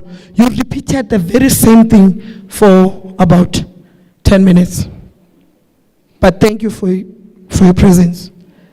I submitted ukuthi Melody the issue of the insurance. I heard that now that it was investigated. But I also submitted that in the very same school where I was a treasurer, a need analysis was done for construction of 6 classrooms, which was 2 years ago. Budget was allocated. Contractor was appointed. What happened there? The 420,000 was paid only for a trenching of a foundation. So the department issues money to the schools and it does not follow up. It's 2 years. Still there's no classroom. Please, may you please follow up that. Also, on the issue of educators or maybe the principal who are the signatories of these schools, they misuse funds. Then when we report them, bayasuswa basiwa kwezinye izikolo for development, and then they come back again, yet there's still no monitoring. Please, the department sicela ukuthi ingadlali ngabazali. We volunteering in these positions as SGPs. We are not there to waste time. We've got a lot that we could do to fend for our children, but we just want to make sure that they get a quality education and things are run smoothly at the schools. But there we are seen as if please take note of that and monitor proper. Thank you. Thank you, Honorable Chair. Ngibulisa abahleli ngaphambili. I won't be long. Endabeni yasemncube, I'm the one who was raising the matters, but I'm happy that Mama Jola is saying she'll bring us to your offices. One thing that I feel it's important that I say before I go sit down. We reported last year that since 2017, the previous principal has not been buying LTSM. Currently, we are sitting with learners, FET phase, all of it does not have textbooks. So it's funny because LTSM money is late, and only last week, instead of being given the 50% that was supposed to come in, only 25% was put in. So how are we supposed to work on that? Because we are a low count school. I previously wrote to the HOD's office and asked to say, can the department step in and assist us with this LTSM? Because with the school's budget, it means our term will end and still will be sitting with learners without textbooks. It's not fair. A school is meant for teaching and learning. And our teachers are trying their level best. Our matriculants are #1 in our circuit. Yet we are a school that does not have electricity and does not have LTSM. Can we please show some support from the department? Thank you. Sanibona, MEC, sibonga ukusidelela ufike ngesikhathi sakho ungafaki ne-apology. Chairperson, siyabonga ukuthi nisidelelile nonke nama-delegate wenu nafika late, 2 hours late. Ngizwe Snati ngiyabonga futhi ukungiqambela amanga ngey'kolo zami sithando sami. You said you deployed 4 patrollers. Ebona ngihlala khona every Friday kenza ama-motivation. Angiyazi lento eshoyo. Mawuzothi ukhulume ngesikolo sami la uthi niletha ama-textbook, mamela abantwana bami basashare ama-textbook namhlanje. Ijob Rathebe nenze i-growth ye-grade 10. Ayina textbook, ayina ncwadi, ayina nix, siyoboleka emzini abantu. Angazi ngikhuluma ngani. Wenza ama-presentation wonke, zonke ley'kolo bazipresenta azina LTSM, angazi bowuthini, but ukhulumile nje isikhathi eside. Mawuthi akuna shortage, angazi ukhuluma ngani. Mina bengizothi kuwe asambe namhlanje bese uyangibonisa lento boyipresent. Chairperson, sihlala sisho sicela ukungavakashi, sicela ukuza la sibone ikusasa labantwana bethu, ngoba la nikhona nisebenzela izisu ngisasho. Angisayifuni lento yenzakalayo. Mamela sizelanga ukudla la, sizele ukubona ifuture abantwana, nithi quality education. Akusina iquantity angiyazini, ayikho lento eniyenzayo, because yonke le presentation ngisabathe ngiyamamela akunanisi. Yabona mina mohlukumeza abantwana bami nge-education yayikhona kudala ngebantu education. Nithi nithi lamagama wenu lawo lokuwachinja. You changing the content every time, but akuna education. Because mina ngizocela ukuthi ningisendele ninginikeze email, because there's a lot that I need to give. Nisidelelile, it's enough. Every time you are saying peeling ears, and it's peeling.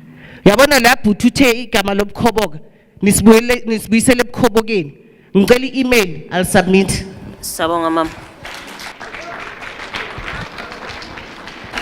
Konje sisi ngicela uze ngapha ngaphambili ne.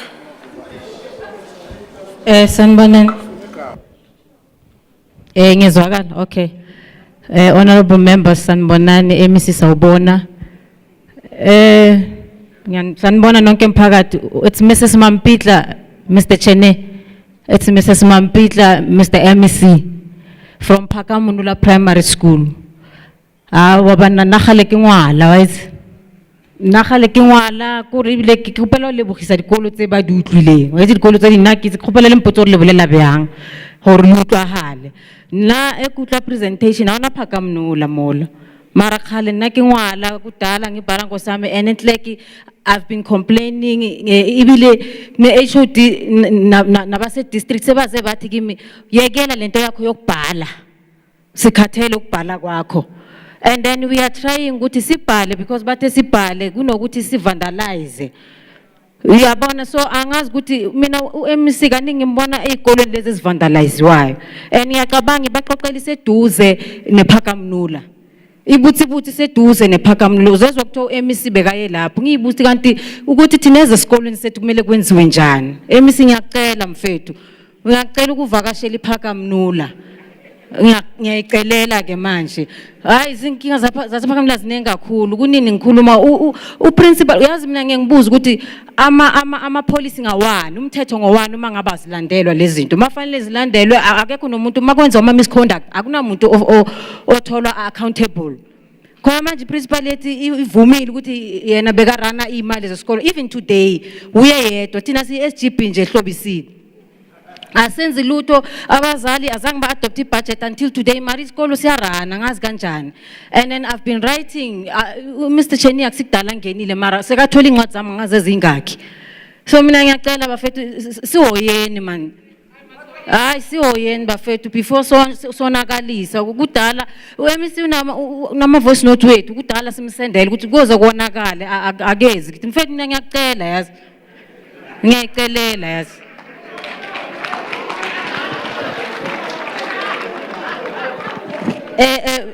Chairperson ngathi 2 minutes wambeka ngapheli asikabi namapolice namhlanje asika capacitate wana namhlanje yimi bengikhuluma ngamapolice no capacitate since singena last year March bangikhipha unlawful kubu treasure baphinde hey uprincipal ufuna ukusikhikha nje out le SGB is not functional bayay frustrate bayibanga ukuthi nje ingabi function mina MC ngicela wehle mfethu mina ngizoza kwakho yazi ngeke.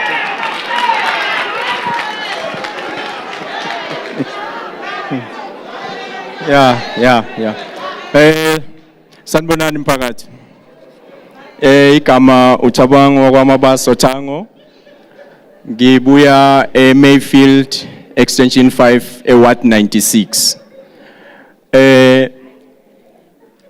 MEC siyabonga ukuthi nibe khona ningumphakathi.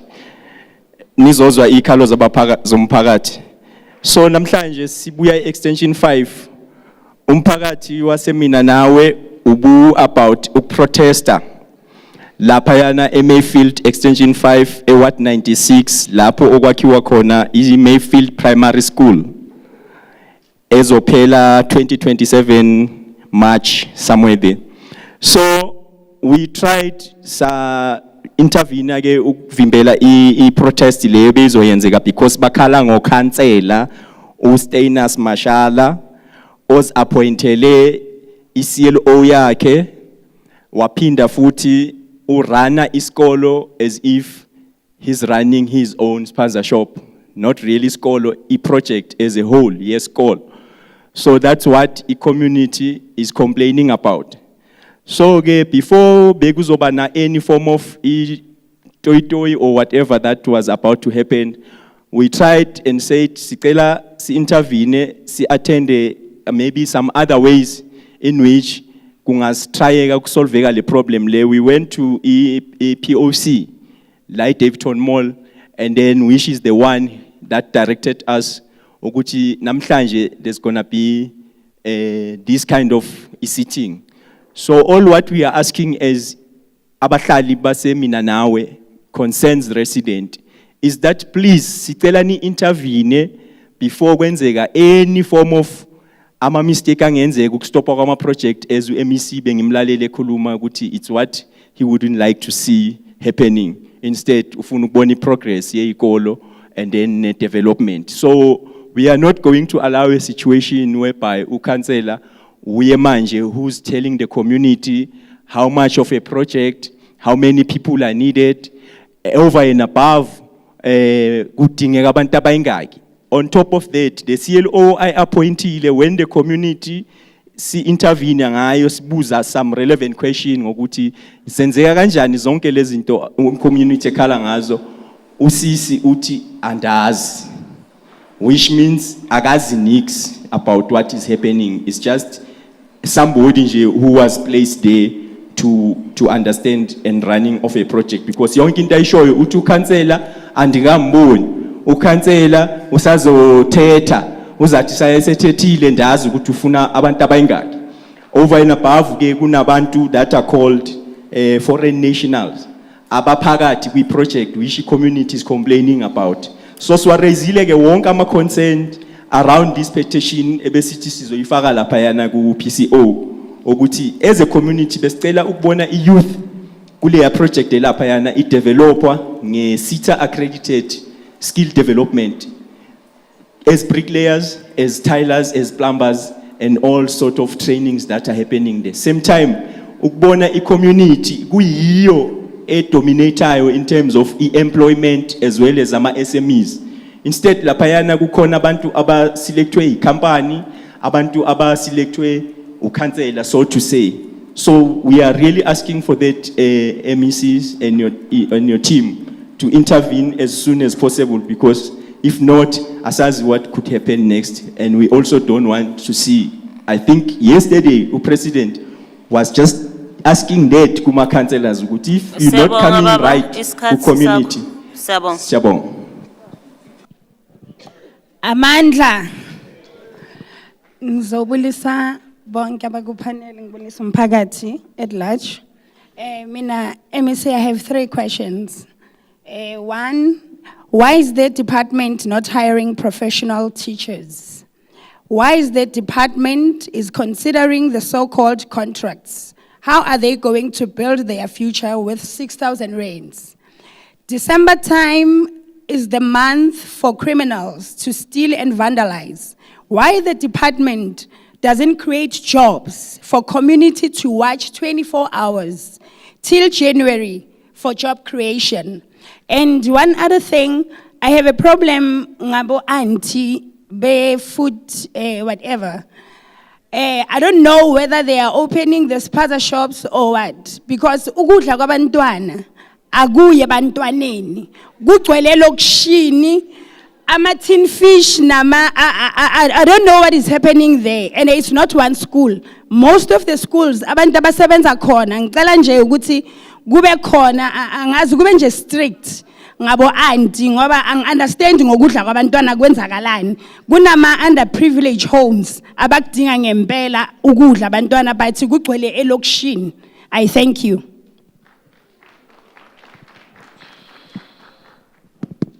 Good evening. Melang lebitso ke Tokolo Rapodile.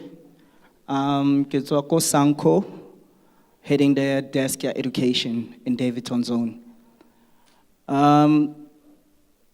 Now recently, with the help of Deskia Safety and the zonal secretary, we have conducted some sort of a diagnosis in all schools in Davidson, but it's not done. So we came out with a few pressing issues, and some of them are one that need immediate attention. So part of that is that now there's a new school, Mayfield, as they just said now. And now Davy, inally an overpopulated number of learners. And as we looked at that and analyzed, we discovered that Mayfield has always had a primary school. So now there's a second one that's been built, and automatically it's being feeding Davy. So Davy at some point gets to be undercapacitated because of that.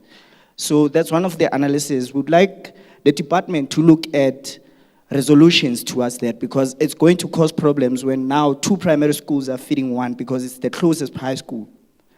And the other second closest high school is Nyati. So they might be facing that issue of being overcrowded as well because of that. So the second one is the application grade 1 and grade 8, because we had created a program to assist parents and learners who don't know how to register. So through that, we discovered that renality issues now schools are being overcrowded because of the system itself. So now, because of the location distance, we find that township schools get overcrowded because now they feed according to the location, but the population of the townships itself is very large. Now, the kids cannot be admitted in town and multiracial schools. Now, we would like the department to look at how can they intervene in regards to that. Thank you very much. Ke leboge ebile ke dumedise committee le MEC. Ke re ke leboga sebaka gore fa tšhono le go tla go lelela. Ke re ke leboge ka tiro ya gore go ruletswe marulelo a ona a tsere ke phefo. Mara sello sa ka se ke nyakang go se tlisa ka tšeko ke gore ke le sello sa Makafola mo the Greater Tshwane Deputy Secretary ya NASCAP. Ke re mo go MEC ke re sekolo se ne go buiwa ka sona ba reng ke pelotona se agilwe e le primary go agiwa middle school o go thweng ke pelotona. Mo go tsona tso bobedi ba ira secondary e go thweng ke pelotona e le re gompieko ene le bana ba 1,700 learners. And ane sa le department e dirile yalo. The part ene le ntsie le primary le ene le pelotona secondary school. Ge ke kopare committee ya gago o rete office ba theoge ba tle pelotona ba tlo bona the overcrowding e leng ko pelotona. Ba tle ba tlo bona re ko pelotona the toilets di dirisiwang ke the grade 8 and 9 ke tseo ne le tsa primary e go thongntsie. And na ho ya ko pelotona toilet tse di berekiswang ke bana ba FET ke tseo ne le tsa middle school. And then mo go tsona di toilet tse ha isa le tse di tshwanetseng bana ba secondary school. And ho boela gona ko pelotona premier salary tshepisa go tlontsha di asbestos roof le gompieko di sa le gone. Bana ba rena ba sa tsenela especially the grade 8 learners ba sa tsenela mo blokong e neleng di asbestos. Ke a kopa tlang le tele pelotona secondary school le lebelle the overcrowding le lebelle di toilet tse di leng kwa. Ene ya bobedi mo boemong ba the association ke bolele gore go tloga Shoshanguve go ya Harankuwa go ya Winterfeld. Di area tse tharo tse ke tseo ke tabogang mo go tsona. Di agetswe dikolo go ne le mo go lo gongwe Shoshanguve go simolotseng school. Ke bolela sky ka Shoshanguve East. Ho ya ko Harankuwa go na le school, go ya ko Winterfeld go na le school. Mara ha ile area Mabopane except the classes tse ba di filwe. They've never in this new government in that area ba ga school. Ke a kopa tlhokomedisisang gore go rileng ko Mabopane ga ile re go tla sheba Winterfeld go shebiwa Rankuwa go shebiwa Shoshanguve. Skolo se ne ba bolela ba re dikolo Stumbo Pelotona Mabopane High eng shebe di buisane go ka ira special school. Ne ke kopa a go lebelele gore ko Mabopane go agwa school. Mare pele go ka dira yalo e tla pelotona ka re pelotona is in demand. Ka the 1,700 learners ke bolelang ka yona. I hope next year ge go tsewa grade 8 he sa iri 2,000 it will ira 1,900 learners ka the same toilet tse ile gore ha o ka di bona sa le dira ke Paulo ka puso ile ya apartheid. Sabonga baba. Re bile re le batswadi ko bofelong ke a kopa e tlang le tlo bona and then e re ha le ntse lebella gore Mabopane le yagela sekolo. Ke a leboga. Sabonga baba. Sanibonani. Igama lami uFerguson isibongo kaDebe. Ngibonga ithuba lokuthi kule meeting yokuqala ngangikhona nale ngikhona. Chairperson MEC siyayibonga le report. Kodwa le report yami ufuna iqale ngokuthi the first presentation mock present ngo March siyathenjwa ukuthi sizayithola zange siyithole ngama emails fine no problem. I-question into engizelela ile ndaba ye-school sports. Le emele idlale indima engcono ebantwaneni bethu nokuthi bathuthuke ngendaba ye-sports. Ngoba kusibo bonke lapha eklasini abavuthiwe ekhanda. Banida ukudlala isports, banida ukuthola opportunity. And the sports lezi school Somalia kusasa ile sports lezi ukuthi umntwana kumele azi netball, awazi netball, soccer. No, we have improved in our townships. Whereby most of the sporting codes have been introduced. But go to those school facilities. Akoma facility in the. That's why we are appealing to the department to say, let's promote the school sports. Let's promote and visit those township schools in Peguti. Can a child play soccer or a cricket in this field? Because there's no field. So we need the support, equipment from the department. And I was happy, personal, to say, department by ihlanganisile manje education and sport. To say this into that is not as float in a sport. I thought it's mainly.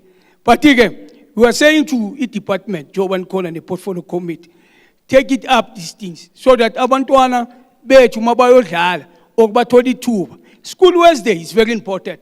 Although about Tishak nabo bayat, but no, asiqale ngo-12 singangeni eklasini. Bese i-department yona ithi isikhathi esiningi kumele baspend eklasini. Even if a child umbona lo, with this child akasi ugood ku sports, but eklasini ku maths and science kumnyama, how are we going to improve i-lives zabantu? Because laba bantwana labana bangakwazi ukubhala bafuna ukudlala, be assisted with their talent. So if we're not providing that talent and not providing equipment for a good environment, sizobe enkingeni, Chairperson. Ibambeni iqini. Kunzima. Siyabonga. Dumelang le kae wa bolelang ke Tsholofelo Mphe from Mabopane mo Nasgap. Chairperson, ke kopa le iphapatlele matsoho before ke tlo tswella pele. Nna ke arabehile ka grade 8 and 9. Since re tloha ko Binoni, there was a lot of improvement. Ko ngwana ka nna tsena, nna ke tlo bolela ko ngwana ka tsena. Ke bone ho nnile a lot of difference after ke buile kwale and then ka intervene le ko sekolong. And then ya bobedi ke sa tlatsa sentate Makhafola se bolelang ka dikolo tsa Mabopane. Ke a bona le tsona le dietetse Ntate Chilwane o ka re ale aweka next to Mabopane Secondary School. Hona le a primary school, it was Dichaba Primary School. Skolo sela a se berekisiwi se occupyile ke ntate o mong ke tenisele or ke nka mola ke teisele ba ke teika a se berekisiwi skolo sela. Skolo sela se teacher fela. Ka mokhorellang ka skolo sa ka SOS ka teng ko Mabopane. Why? Because bana ba Mabopane ba Bokonotu ba tloha mo Bokonotu ba ya ko MH of which nahana ngwana ko wa tlohang ko Bokonotu ko bo Mabopane high aya ko bo Lesolang ko bo MH ayo batla bo di subject like na ngwana ka kwa tsena ngo teng o watswa o tsena Holy Trinity ke a montsha next year due to the subject choice sa high o batlo ira di design di EGD ding ha di teng ka mo dikolong tsa Mabopane hele ka checka di subjects mo dikolong tsa Mabopane bo di EGD di visual art di art design ha di teng and ke lebane le ke mo hare ha dikolo ngwana ka katsi ya fela 2 minutes go tsena ka mo dikolong hona banong ke tlosa ngwana ke misa kae MH ke isitse ngwana kae Holy Trinity ke lebeletse hore hona le lo tse ding mo dikolong tsa around Mabopane thata di a leka so ne ke kopa hore sekolo se sa ditšhaba se ho ka nna yang ka ikile ya re ke sefa SNSGB kana kwa ntate ba Khubedu ikile ra se utilize for grade 8 and 9s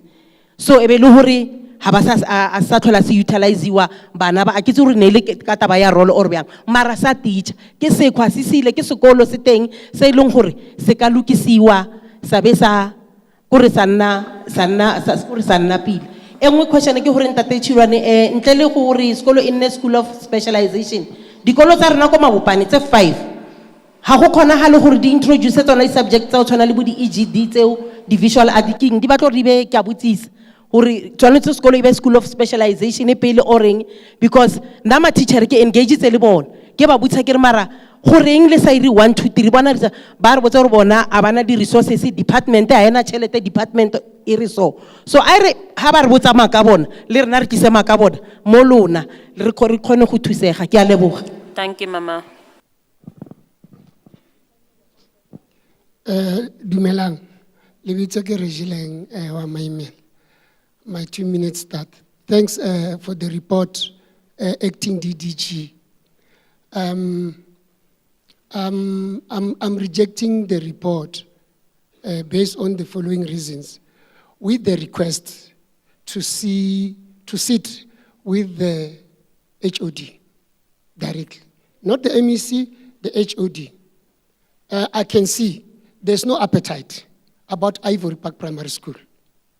I've got a report in my position, and I want to come to South African School Act. It is not true that all the powers lay or lies with the HOD. According to the school, South African School Act 84 of 1996, Section 20, subsection 4, is stipulated clearly to say the SGB recommend to the HOD.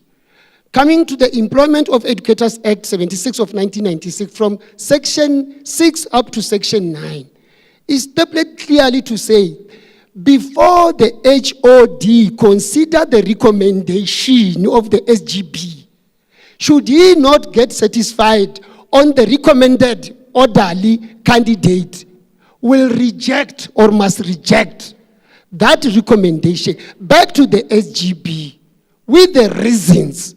Not he can choose among. There's no such. So I'm disputing that based on those facts. Now, based on that one also, I've got a report whereby I wonder how did you get that thing? Because the district where we submitted the file, they say the water have chowed the file. But they've got only 1 page of ratification, of which they've manipulated it. Not according to our ratification, according to their favor of the candidate they've recommended. So now you are saying to us, it's lie to the HOD. Don't make us to fight with the HOD. And the MEC, you didn't introduce us to the newly acting HOD. The last time we were in the meeting in Kalinen, we were having Mr. Rufus Mutlan. So we didn't know, and MEC, we didn't have a meeting. Well, maybe we introduced Mr. Albert Chani to say he's taking over now. Yeah, something like that. And I'm also asking the newly HOD, please, can you allow, and I'm not going to leave. Chairperson, I promise you, I'm short and I'm going to be sweet, straight to the point. I'm finished. I'm not going to leave this meeting until it's finished, and I'm learning day by day. This is the third consecutive meeting. I'm leaving when you say it is closed. I don't post or suggest and I leave. I don't do that. And I've created my time to come here and then to participate. As the MEC has said, I'm leading, I'm no longer complaining. But if we are not listening, HOD, we will meet. We will escalate this matter. And don't disallow a free advice. Because at the end of the day, you're going to pay. And it's going to be painful. The MEC just said we must be careful of the 1 rand is because now it's 20 rands. But for the 4 years, Chairperson, 4 years about Ivory Park Primary School, there's no appetite here. So somebody's defending undefendable. Thank you very much. Thank you, Ntate Maimela. Thank you, sir. Greetings to everyone, members of Portfolio Committee on Education, Chairperson, MEC, the members of community at large. Yeah, my name is Victor Happiness Dolo. I'm residing in Ward 26, Barcelona, Etwatwa, Davidson. I'm here to represent the school in the name of Miezani. Yes, MEC, I hear you condemning the protest in the location where people are protesting, disturbing the processes of school. Yes, also I hear you compare a rand with $1 in the time of de-dollarization, where South Africa is facing a de-dollarization under the BRICS. Yes, thanks, MEC. At my area, there is a school in the name of Mezani. That school is accommodating the kids from Ward 26. I can estimate ukuthi is accommodating if it's not 6,000 kids, it might be 5,000 kids. Yeah, indeed, there are plenty for sure. That school, when they are about, in Ward 26, there is no school. In Ward 26, there is no primary, there is no secondary. And Ward 26, it's got 8,446 households. So you can imagine, abantwana balabonke bafunda kuleso school, and it's a small school in the name of Miezane. So makumele ba esikolweni, more especially summertime, when it's raining, they can't cross. They must cross the river. There is a river which they have to cross. They can't go to that side. And then earlier this year, their half-yearly exams were disrupted because it was raining. And then community was protesting, trying to ask from good Department of Education, if ngoba abakasakheli isikolo e 26, can't the Department of Education provide transport abantwana bakwazi ukrossela ngale baye esikolweni? And then to date I provide a transport. And then ngiyacheka is about to be a summer rains right now, and then they are heading to final exams, which also they are going to be disrupted due to rains. So when I check, we are in the 70 years of Freedom Charter, where one of the clauses of Freedom Charter is stated that the doors of learning and of culture will remain open. So in that way, MEC, we are requesting unto you to consider the issue of Miezane Primary. Ukuthi, since ningakakhoni ukusakhela another primary school at least Ward 26, at least this year around end of this month, ni introduce a transport ezothatha abantwana from Mkhoba nase Barcelona abafunda kuleso school ibayise esikolweni ngoba ama-class wabo azodisrupteka obviously due to ama-protest wabazali bakhalela ukuthi abakwazi ukukrossela ngale, and then bakrossa a terrible bush mabaya ngale esikolweni. So please sicela lokho in this 30 years of democracy. I thank you. Siyabonga Putwam, thank you so much. I don't want to open for izandla zabantu abavukelwe umoya. Ngiyabona umama lapha emuva sekayaphakamisa ngavulelo yi1 kumele ngivulele nabanye. So we are going to allow the MEC and the department to give us responses gulama follow-ups that have been done on certain schools and some of the new issues that are being raised. Over to you, MEC.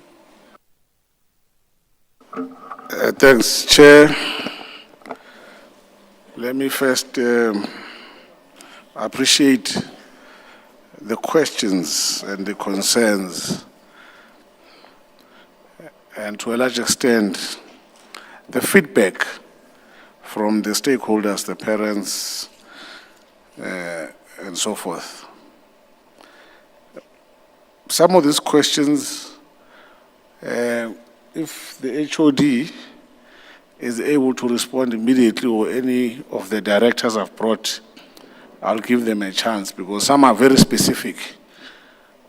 When you say leskolo, it's a specific question, if not a specific answer, of which they are here. But what I will not allow from the officials when they respond, I always tell them, we are not going to lie,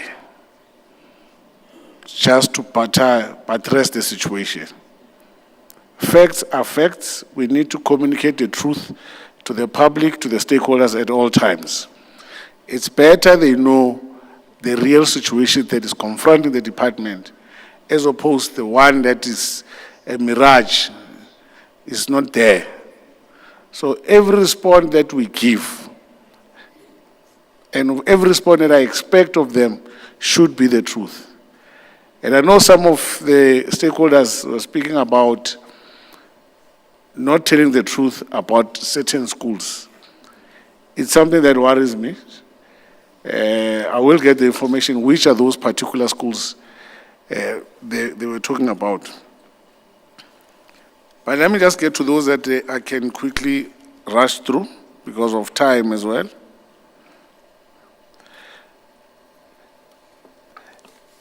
Overcrowding, it's a big problem. You know, it's even, research tells us, honorable members, that the biggest contributor to educator stress and depression and any mental unwell-being that threatens the mental well-being of any educator is overcrowding. And this is a big concern that we are dealing with. Yes, we do have an infrastructure challenge, which is the truth. Bazali, we've got a growing education system. On top of the system growing, we don't have the number of schools that are coming up quickly to match the growth. This year alone, we've had about almost 100,000 and above new learners. In fact, it's 1/3 new. Being it new, I'm saying those that have been added into the system from other provinces. And of course, yes, a big issue as well as the immediate foreign surrounding countries. Of which, just to give you the figure, ngoba ngiyazi ukuthi iyenye into khona bazavukelwa umoya abadudula abakhona la. This year, out of that 130,000, just around 32,000 are foreign nationals, kids from foreign countries.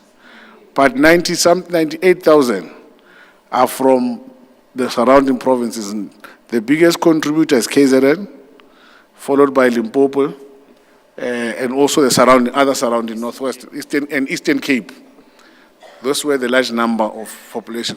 Now, if you consider 130,000 kids, and you say Iskolo must have 1,000 learners, on every school must have at least manage 1,000 learners, it means for the growth in the system, we must have built 130 new schools just to meet them. This new number that has been added to the system.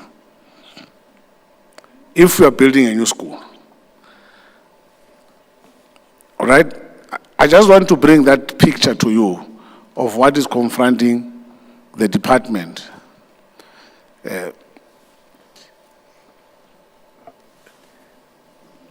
And we have a constitutional obligation. It's a constitutional obligation. It's not a choice that every child of school-going age, we have a responsibility as government to place them. It's law. If I don't do that, I can be arrested. So we have to, and so we work with what we have. And that's why I always argue that it's important that, in fact, we need to improve and invest more into the QLTC so that we really improve our public participation strategy, where we really speak and engage with parents and the public in every school honestly, and also be responsive to address so that we can get our schools functioning. Not to say the schools will not have problems. Every school has problems, I can tell you. That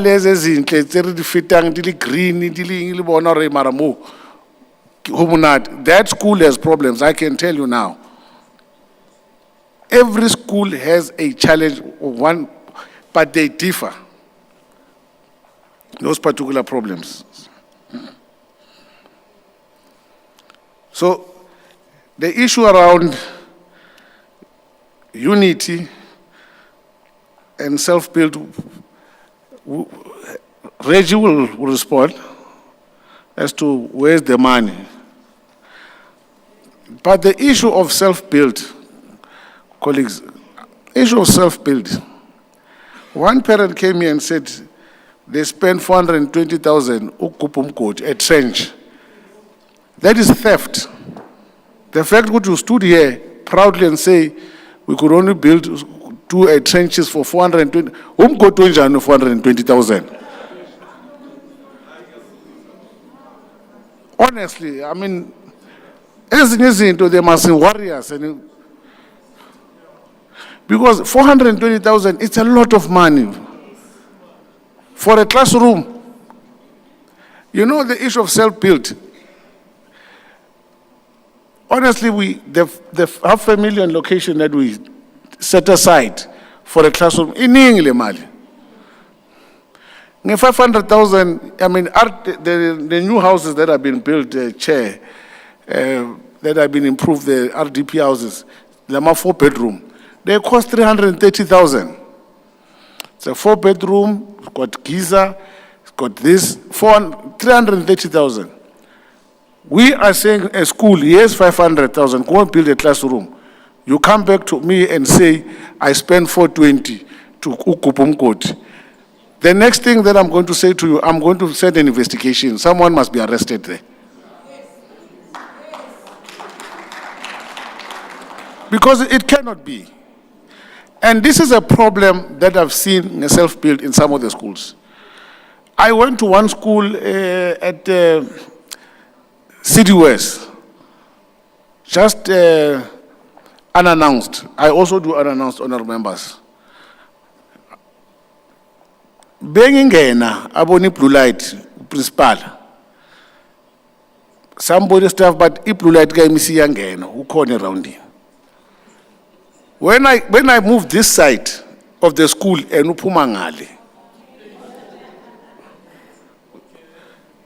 literally running away.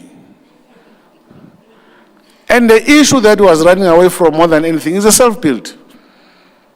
Because I got a report around the self-built. We have given money to build schools, they've not been done. I even saw the site. But the money was finished. So this is very important, and this is my appeal to yourselves as stakeholders. That, you know, there was an issue of Nordgeseg where the public raised an issue with, in fact, parents said, MEC, you have said you have gone to fix Nordgeseg. You have not fixed it. That's the depth of accountability and participation I want from yourselves. But if you are saying, if I'm saying to you, or we are saying to you that we have done this and it has not been done, you bring it to my attention and consequence management takes place. Those people have been suspended. And that's a collaborative relationship I want, that we need to, when we invest in the school, or when we release funds to upgrade and create classrooms, you also monitor it. But the monitoring of it does not mean manje seningama tender premier. Ningamo tender manje. It shouldn't be like that. It should, the purpose of self-build, amongst others, was to create opportunities for locals to also build the relationship with the immediate community and the school. Because we believed that if we are giving school this money, they will do, firstly, help us to build additional classroom capacity so that we can deal with this issue of overcrowding and the growing system. Secondly, also get an opportunity to give to the locals, to come and say, come locals, you do construction, you stay in the ward, you stay in the feeder zone, come, let's work with us, help us to build this school. Creating the opportunity for locals, hire locals, so that people can also have a relationship with the school. When they move around that I build a classroom, I need to protect the school. That is the whole intended purpose. Local economic development, community participation, and also building the relationship between the community and the school. Not personal tender interest. And I do know that some principals as well are a problem. I do know some SGB chairs are a problem. I do know some treasurers are a problem. I named them by 3 because you were Tolimali, Ekalagobi accounting. I do know them. So I had instructed the department that I want an investigation on all those projects or self-built that were not completed. Who did we give money? Who didn't finish? Whether you are no longer an SGB or not, or you are no longer a principal or not, we are going to find you and get our money.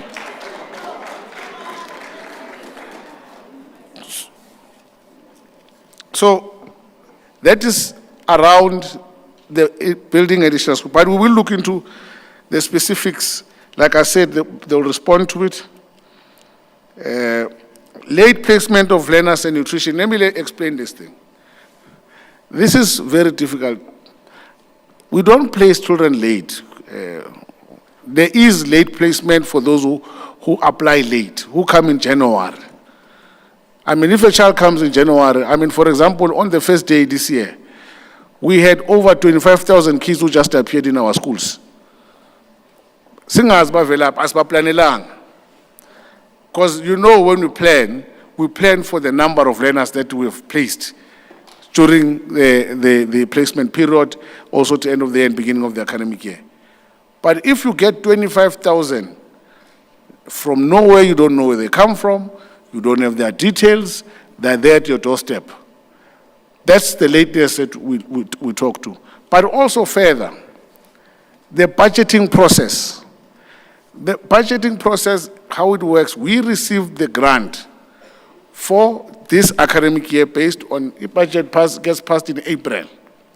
So it will only consider the number of learners that are in the system this year. But it will not consider the growth. The growth can only be dealt with in the next budget cycle, where then we account for the growth and the increase thereof. So that's where we have a challenge in the first term with the issues of nutrition. But also we must note, some parents and some of these handlers or school, some in the school, the parents, the elders in the school, whether they are teachers, whether they are SGB, whether they are food handlers, they do have long fingers around ukudla kwabantwana. Omunye bambamba la Alexander January principal aphethe ukudla. January. So fortunately those community members they were bathatha ne video bakhuluma nangu principal uphethe ukudla kwamanje aphethe marching staff. Aphethe marching staff. So some bathatha ukudla and the lento is wrong. It's very, very wrong. The stakeholder, the person who came here and said, look, we have kids who are poor, who come from difficult background, who needs this food if there's a surplus. It's true. And that thing is about you and yourself, your integrity, your morality. You feel like when you take, when you don't need. You know, so, but that one, it's where you need also to play a greater role. Expect me say you are asking too much of me. Because I'm not in the school every day. But you, if you have evidence that you can work, bring it. Let's deal with it. Lateness, we can't encourage lateness. We can't encourage lateness. You know, one thing about Duana, children are dead devils. They take chances. Kids take chances. They take chances. They take a risk, man. Pela wana uka chance. He can say to you, if you say to him, learn to yashisa, agaibambi. Why so? Kids take chances. If you allow them to say they are late, they arrive, we will look into case. The school must look at case by case. You can't leave 100 children unsaid. It's not there. But there needs to be a form of discipline that takes place for those 100 that are late, of course. But locking the gate is an issue of safety as well. It has to be done. Now, if you say to a child, the gate closes at 7:30, they arrive at 7:40, you open for them. So it's cut maga budget to budget at 7:40. I got late. Oti no 7:40 young far is scared. So that's the benchmark. So if you say 8 o'clock, it becomes their benchmark. If you say 9 o'clock, it becomes the benchmark. So what is the purpose of bench? So it's important that the issue of discipline is there. So parents, as yourself as SGB members in schools, you need to really re-emphasize to the parents, your child must be early because they're missing out. Yes, we tried, some schools try some form of punishment. And it becomes difficult now. We had a learner, because what I'm speaking to, clarified the experience of some of the decisions that we make at the same time. We had a learner in Katoras. What is that school where the learner, it was believed, I had to even send in an independent investigation where the child was late. The principal, the teacher made the child run around the school for them to collapse and eventually pass on. We had to do post-mortem. So it's also, we put schools in difficult positions to discipline our kids because we also not playing our role. We are not playing our role. So it's important that you have a strong relationship with the parents so that you are able to assist the school to deal with the child. But if you can't help us and the school struggles, the child becomes, we are misbehaved, it's a problem. We had a child here at Tsakane. We had to get them arrested. They were breaking the gate. Pure hooliganism. And obviously those kids, I'm very quick to expel. And I do encourage expulsion to those who misbehave. That one you must know.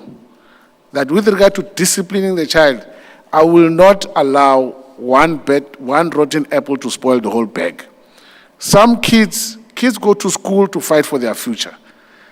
You allow one child to just mess it up for other kids. We had one just deliberately dismissive. Get into the class, just make sure it disrupts the teacher. Coming too close to a situation where assaulting the teacher because the teacher is trying to teach other kids. Those kids don't belong to our schools. If it's a parent, in fact, I've said to the districts that kids who are removed from school or expelled for violence, before they come back, there must be a letter that comes from council, from whether it's a social worker or somebody that says this child has gone through some form of rehabilitation and we can account for behavior high, improve it. That's the only way. Because you remove this child here, you take him to the next school. Uba worse, because when I'm a plan, last time, so let me do things differently. But continue with my behavioral pattern. But also yourselves as parents, you are responsible. There are parents who have written to me to appeal an expulsion.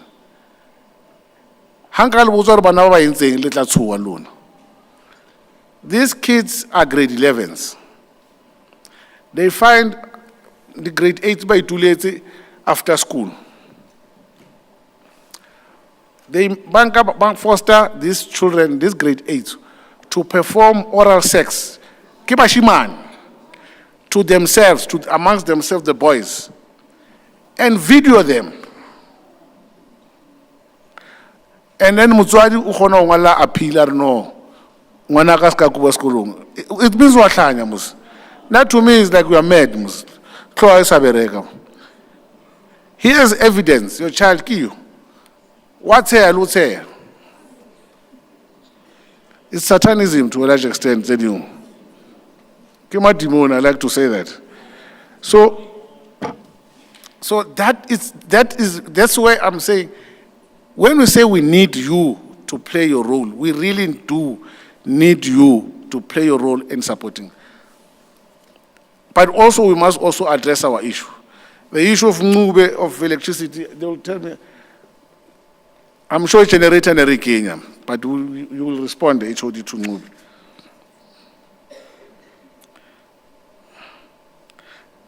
We'll give feedback around Leondale High. I know about Leondale High. I know that we'll look into that. We'll give you feedback.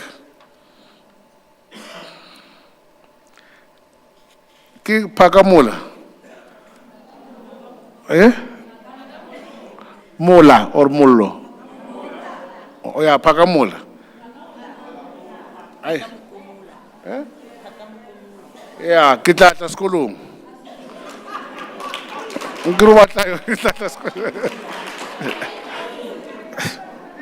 I get that school.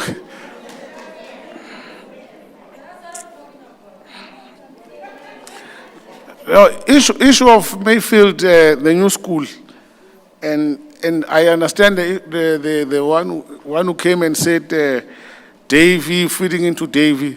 Look, when we plan the schools, we will also look at that. Yes, there's a need for high schools. So part of the infrastructure plan is to build more high schools than primary school, because Kimo, we have a lot of pressure. We do have primary schools, but we don't have enough high schools, especially for the high pressure areas. The issues of the councillor, we will look into it. The issue of the councillor, the MMC has just left, but I don't think that the chair plus the area, I'm sure I shall around to check what is really. No, we are, even if we are, I account to them, but we work together to make sure that we provide services, because we are public reps together. So I'm sure that it can be looked at. What is the councillor doing there? I will not advise to stop the project, because every time, the school that we're building there,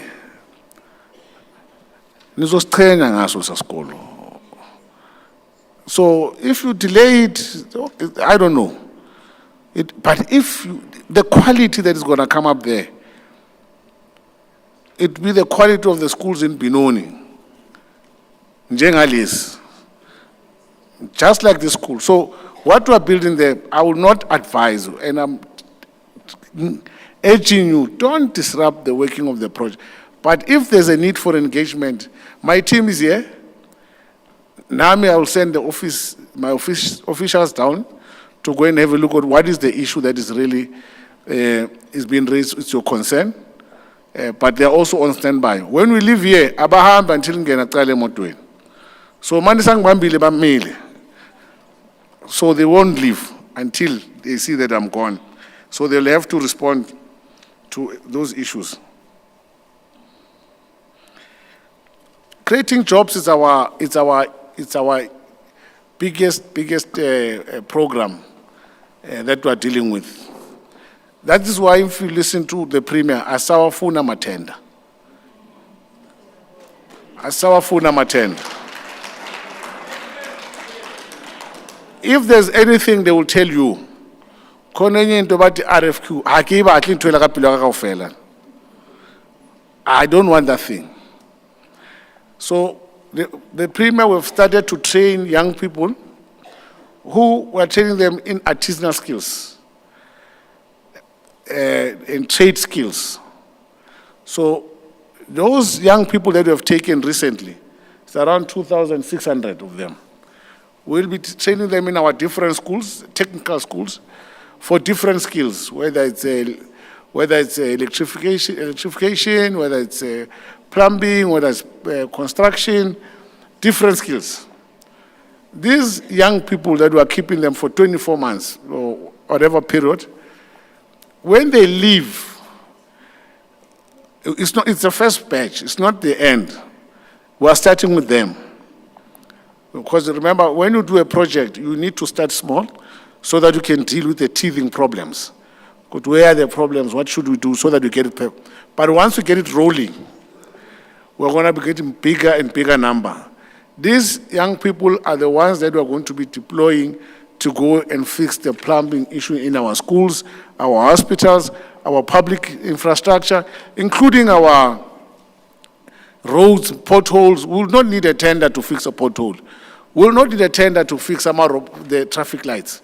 We will have this skill that is there, trained by government, working to keep government infrastructure up. Because now we're spending a lot on these things, on these RFQs and tenders, and people don't fix it right. Business people, for me, they are next to the devil. The reason is they will never do something right, because if they fix it right, angeke basakhona ukubuya bazoyilungisa futhi.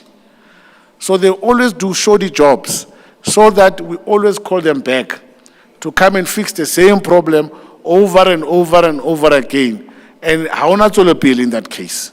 So, but if we have these young people who are trained to fix these things, give them the tools, they will do the work for us.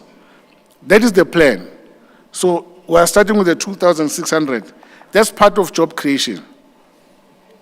I will look into the festive season, December holidays. I know that we have a lot of problems, but we do have a plan around, a security plan around that period to protect our schools. And some schools have different approaches to it. Food handlers I've spoken to. I'll note the advice of giving them some form of skill so that they can do something beyond the contract. Overcrowding, I think I've covered Pilotuna. I will send the team. If there's a response, Reggie, you should be telling me around Pilotuna, because there's an issue of ablution facilities, asbestos. You should be able to give feedback as to when can we address and fix these concerns. The system, there's nothing wrong with the system. We had 800,000 applications for grade 1 and 8, 2 grades. Now, unique applications, just over 400 and something thousand. I don't have the figure, I know the figures around that. So imagine 400,000 parents at schools falling by the queue. Will they not disrupt the school? They're going to disrupt the school. Wanting forms, coming back to deliver the forms, forms get missing. I mean, if we do that, we're handing over power to people who will choose who they want in the school. If they don't want your child, forget. You'll have somebody from a school, whether it's the SGB, whether it's the school leadership, and it's right, you'll be right. I'm sure we'll put them form. We decide that. Who we take, who don't take. The rest we don't take, we just throw away. So, this is one of the things that we address, but also the convenience. Anyone can apply anywhere for any school in Gauteng. So when we say it's deliberately overcrowding certain schools, no. It's an opportunity for anyone to apply in any school in Gauteng. That's why the criteria is clear, that you can apply for a school that is 30 kilometers and beyond. The SOSs don't work on feeder zone. If you want a child who from the Gauteng Secondary School of Specialization, parent can apply there, even if they're in Pinoni, or they're in Amaskral for that matter. So it does open up for all schools, for any parent. It's just that when it gets to placement, especially those that are not, we do prioritize home address. The reason why we prioritize home address is because if a child comes from far, like the last, what's his name? Victor. speaking about scholar transport. If you place children far from their home, you have to find a way of getting them to that school. And our scholar transport budget is in the red.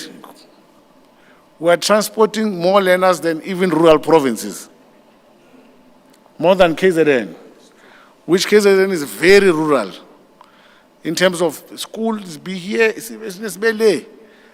but we are transporting more than them. And Gauteng is small.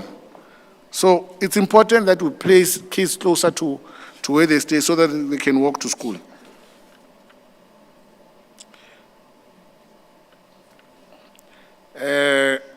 School sports, let me just touch this one before, because I know there's quite a number, but I'm almost done. School sports, the decision to combine the two departments was a good decision. I'm happy that at least as parents you see that. And I can assure you that we are moving. Maybe the pace might not be fast enough, and which I'm happy that you are raising it. It means that I must then speed up. Because what the instruction that I'd given actually to schools was that every child must be involved in some extracurricular activity within a year. The child must do something, whether it's debating, whether it's any sports, football, yes, and other sporting coach, whether it's an arts and culture activity, but every child must do something. An end of year report, the school must write on that report, your child did this activity, participated here. If the child didn't participate, it needs to be written. I'm hoping parents do read, would participate in the activities of the school. So that we really begin to bring back that culture of extracurricular into our schools. COVID disturbed us a lot, but COVID came, COVID left. We have to hit the ground running. So the investment is noted, the different sporting codes. We're going to have a sports indaba in the province, of which school sports is going to take center stage. Because school sports is where development is. So if we are to continue to compete in the world, fortunately, our children are doing wonders. It might be small scale, we might not know much, but I can give you an example. Our under 15 girls team, national soccer team, more than half of that team is from learners in our schools in Gauteng. The captain is from a school in Tsakane. So our teams, national teams, were dominating. We dominated the athletics teams, we dominated the swimming team, but we can still do more. There's much more talent that needs to be uncovered. So we need to create that platform. So the sports indaba will talk to that, but also we know that our teachers are not, they're not coaches. So we will be bringing in ex-sports stars to come and assist us in our school sport. So that program is also in place, where we'll have soccer players who are playing professional, coaching some of our schools, whether it's athletic stars, whether it's swimming stars, etc. But we'll be bringing them. That goes for arts and culture as well, because those want to be actors, involved in drama. So we are going to bring all this experience to come and help us in our schools. So we're just going to finalize the budget and the stipend. So they should not even expect salaries. It's not even a salary, petrol money to get to schools and assist us. So that program is in place. So we're finalizing it. The book and note issue, the SOS and the subject, I've noted it. Ivory Park, I don't know why we're still dealing with this issue. You know, this Morena has been coming for years, while I was even chair. I don't know, into Ivory Park, kuri tswere ka passion Morena. We tswere this thing. This matter, since I was a portfolio chair, it's been of the principal. And now I'm told the district, Joburg East, is Joburg East. They file inmates. By Chesika mates, and go to or by Chesika mates. Bansa page 1 fair.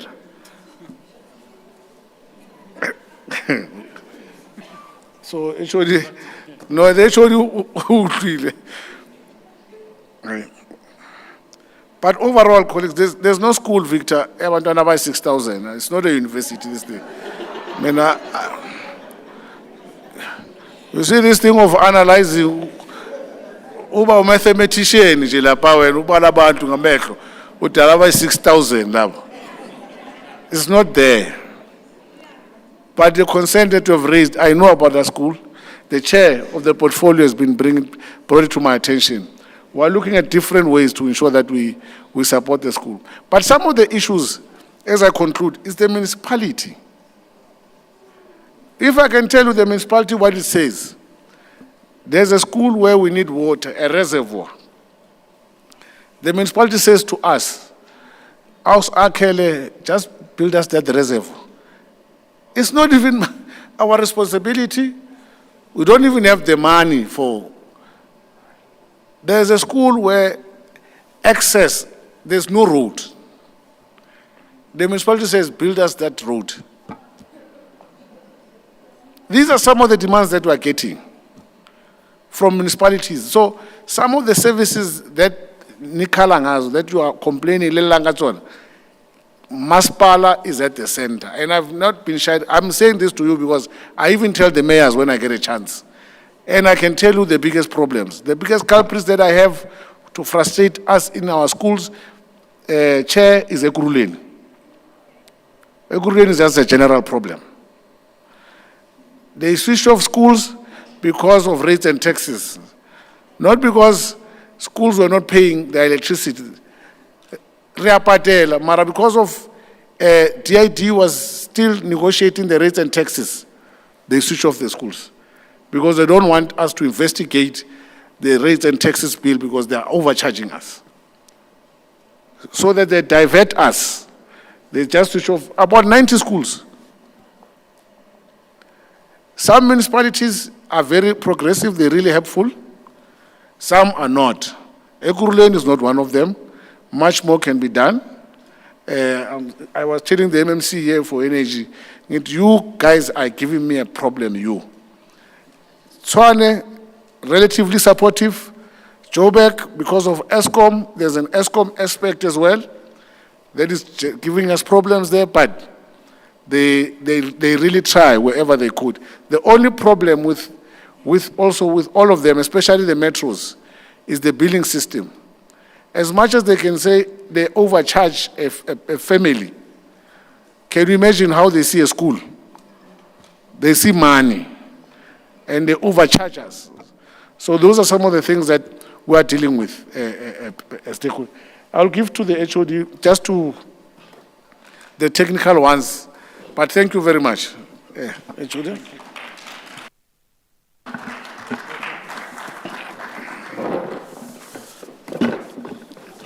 Thank you. I think there were lots of detailed issues. I think on the LTSM, we've taken note of those schools and we will intervene immediately, especially around the grade 12. The overcrowding, MC dealt with that. Professional teachers, hiring of professional teachers. We only hire professional teachers. Everyone else that are hired in the school are in support of the teacher. But we do not put any unqualified teacher in the school. So if there's any process that is not following that, just bring it to our notice. The patrollers, we are going to review the roles of the patrollers. The number, the role, and so on. Technical subjects or any other subjects. You don't have to be a school of specialization to introduce a technical subject. But if you get the circular from the district, the school can get it. It's an 18-month process to introduce a new subject. Right? It's not something you can do overnight, but also you've got to have the numbers. We can't create a subject for 2 learners or 3 learners. So if there's a big demand, it can be introduced, and it takes 18 months to make sure that we can support the school to introduce that. There were two issues around principal's post. Districts, unfortunately, can't intervene in a lot of these matters. They do go up to the head office level, and it's reviewed and processed. So the two that have been referred, I will look into those two specific ones. And then the rest of them were all infrastructure related. And I think we agreed that we're going to ask our infrastructure team to go and visit those sites and to give us an assessment. The last one is, we did get a donation, MEC and chairperson, 2 or 3 years ago to go and monitor the self-build. We are going to ask for an additional support to go and help document the schools and the processes so I think with the Acting Chief Director, Infrastructure, we've got a meeting on Thursday already to look at putting in place mechanisms to deal with that.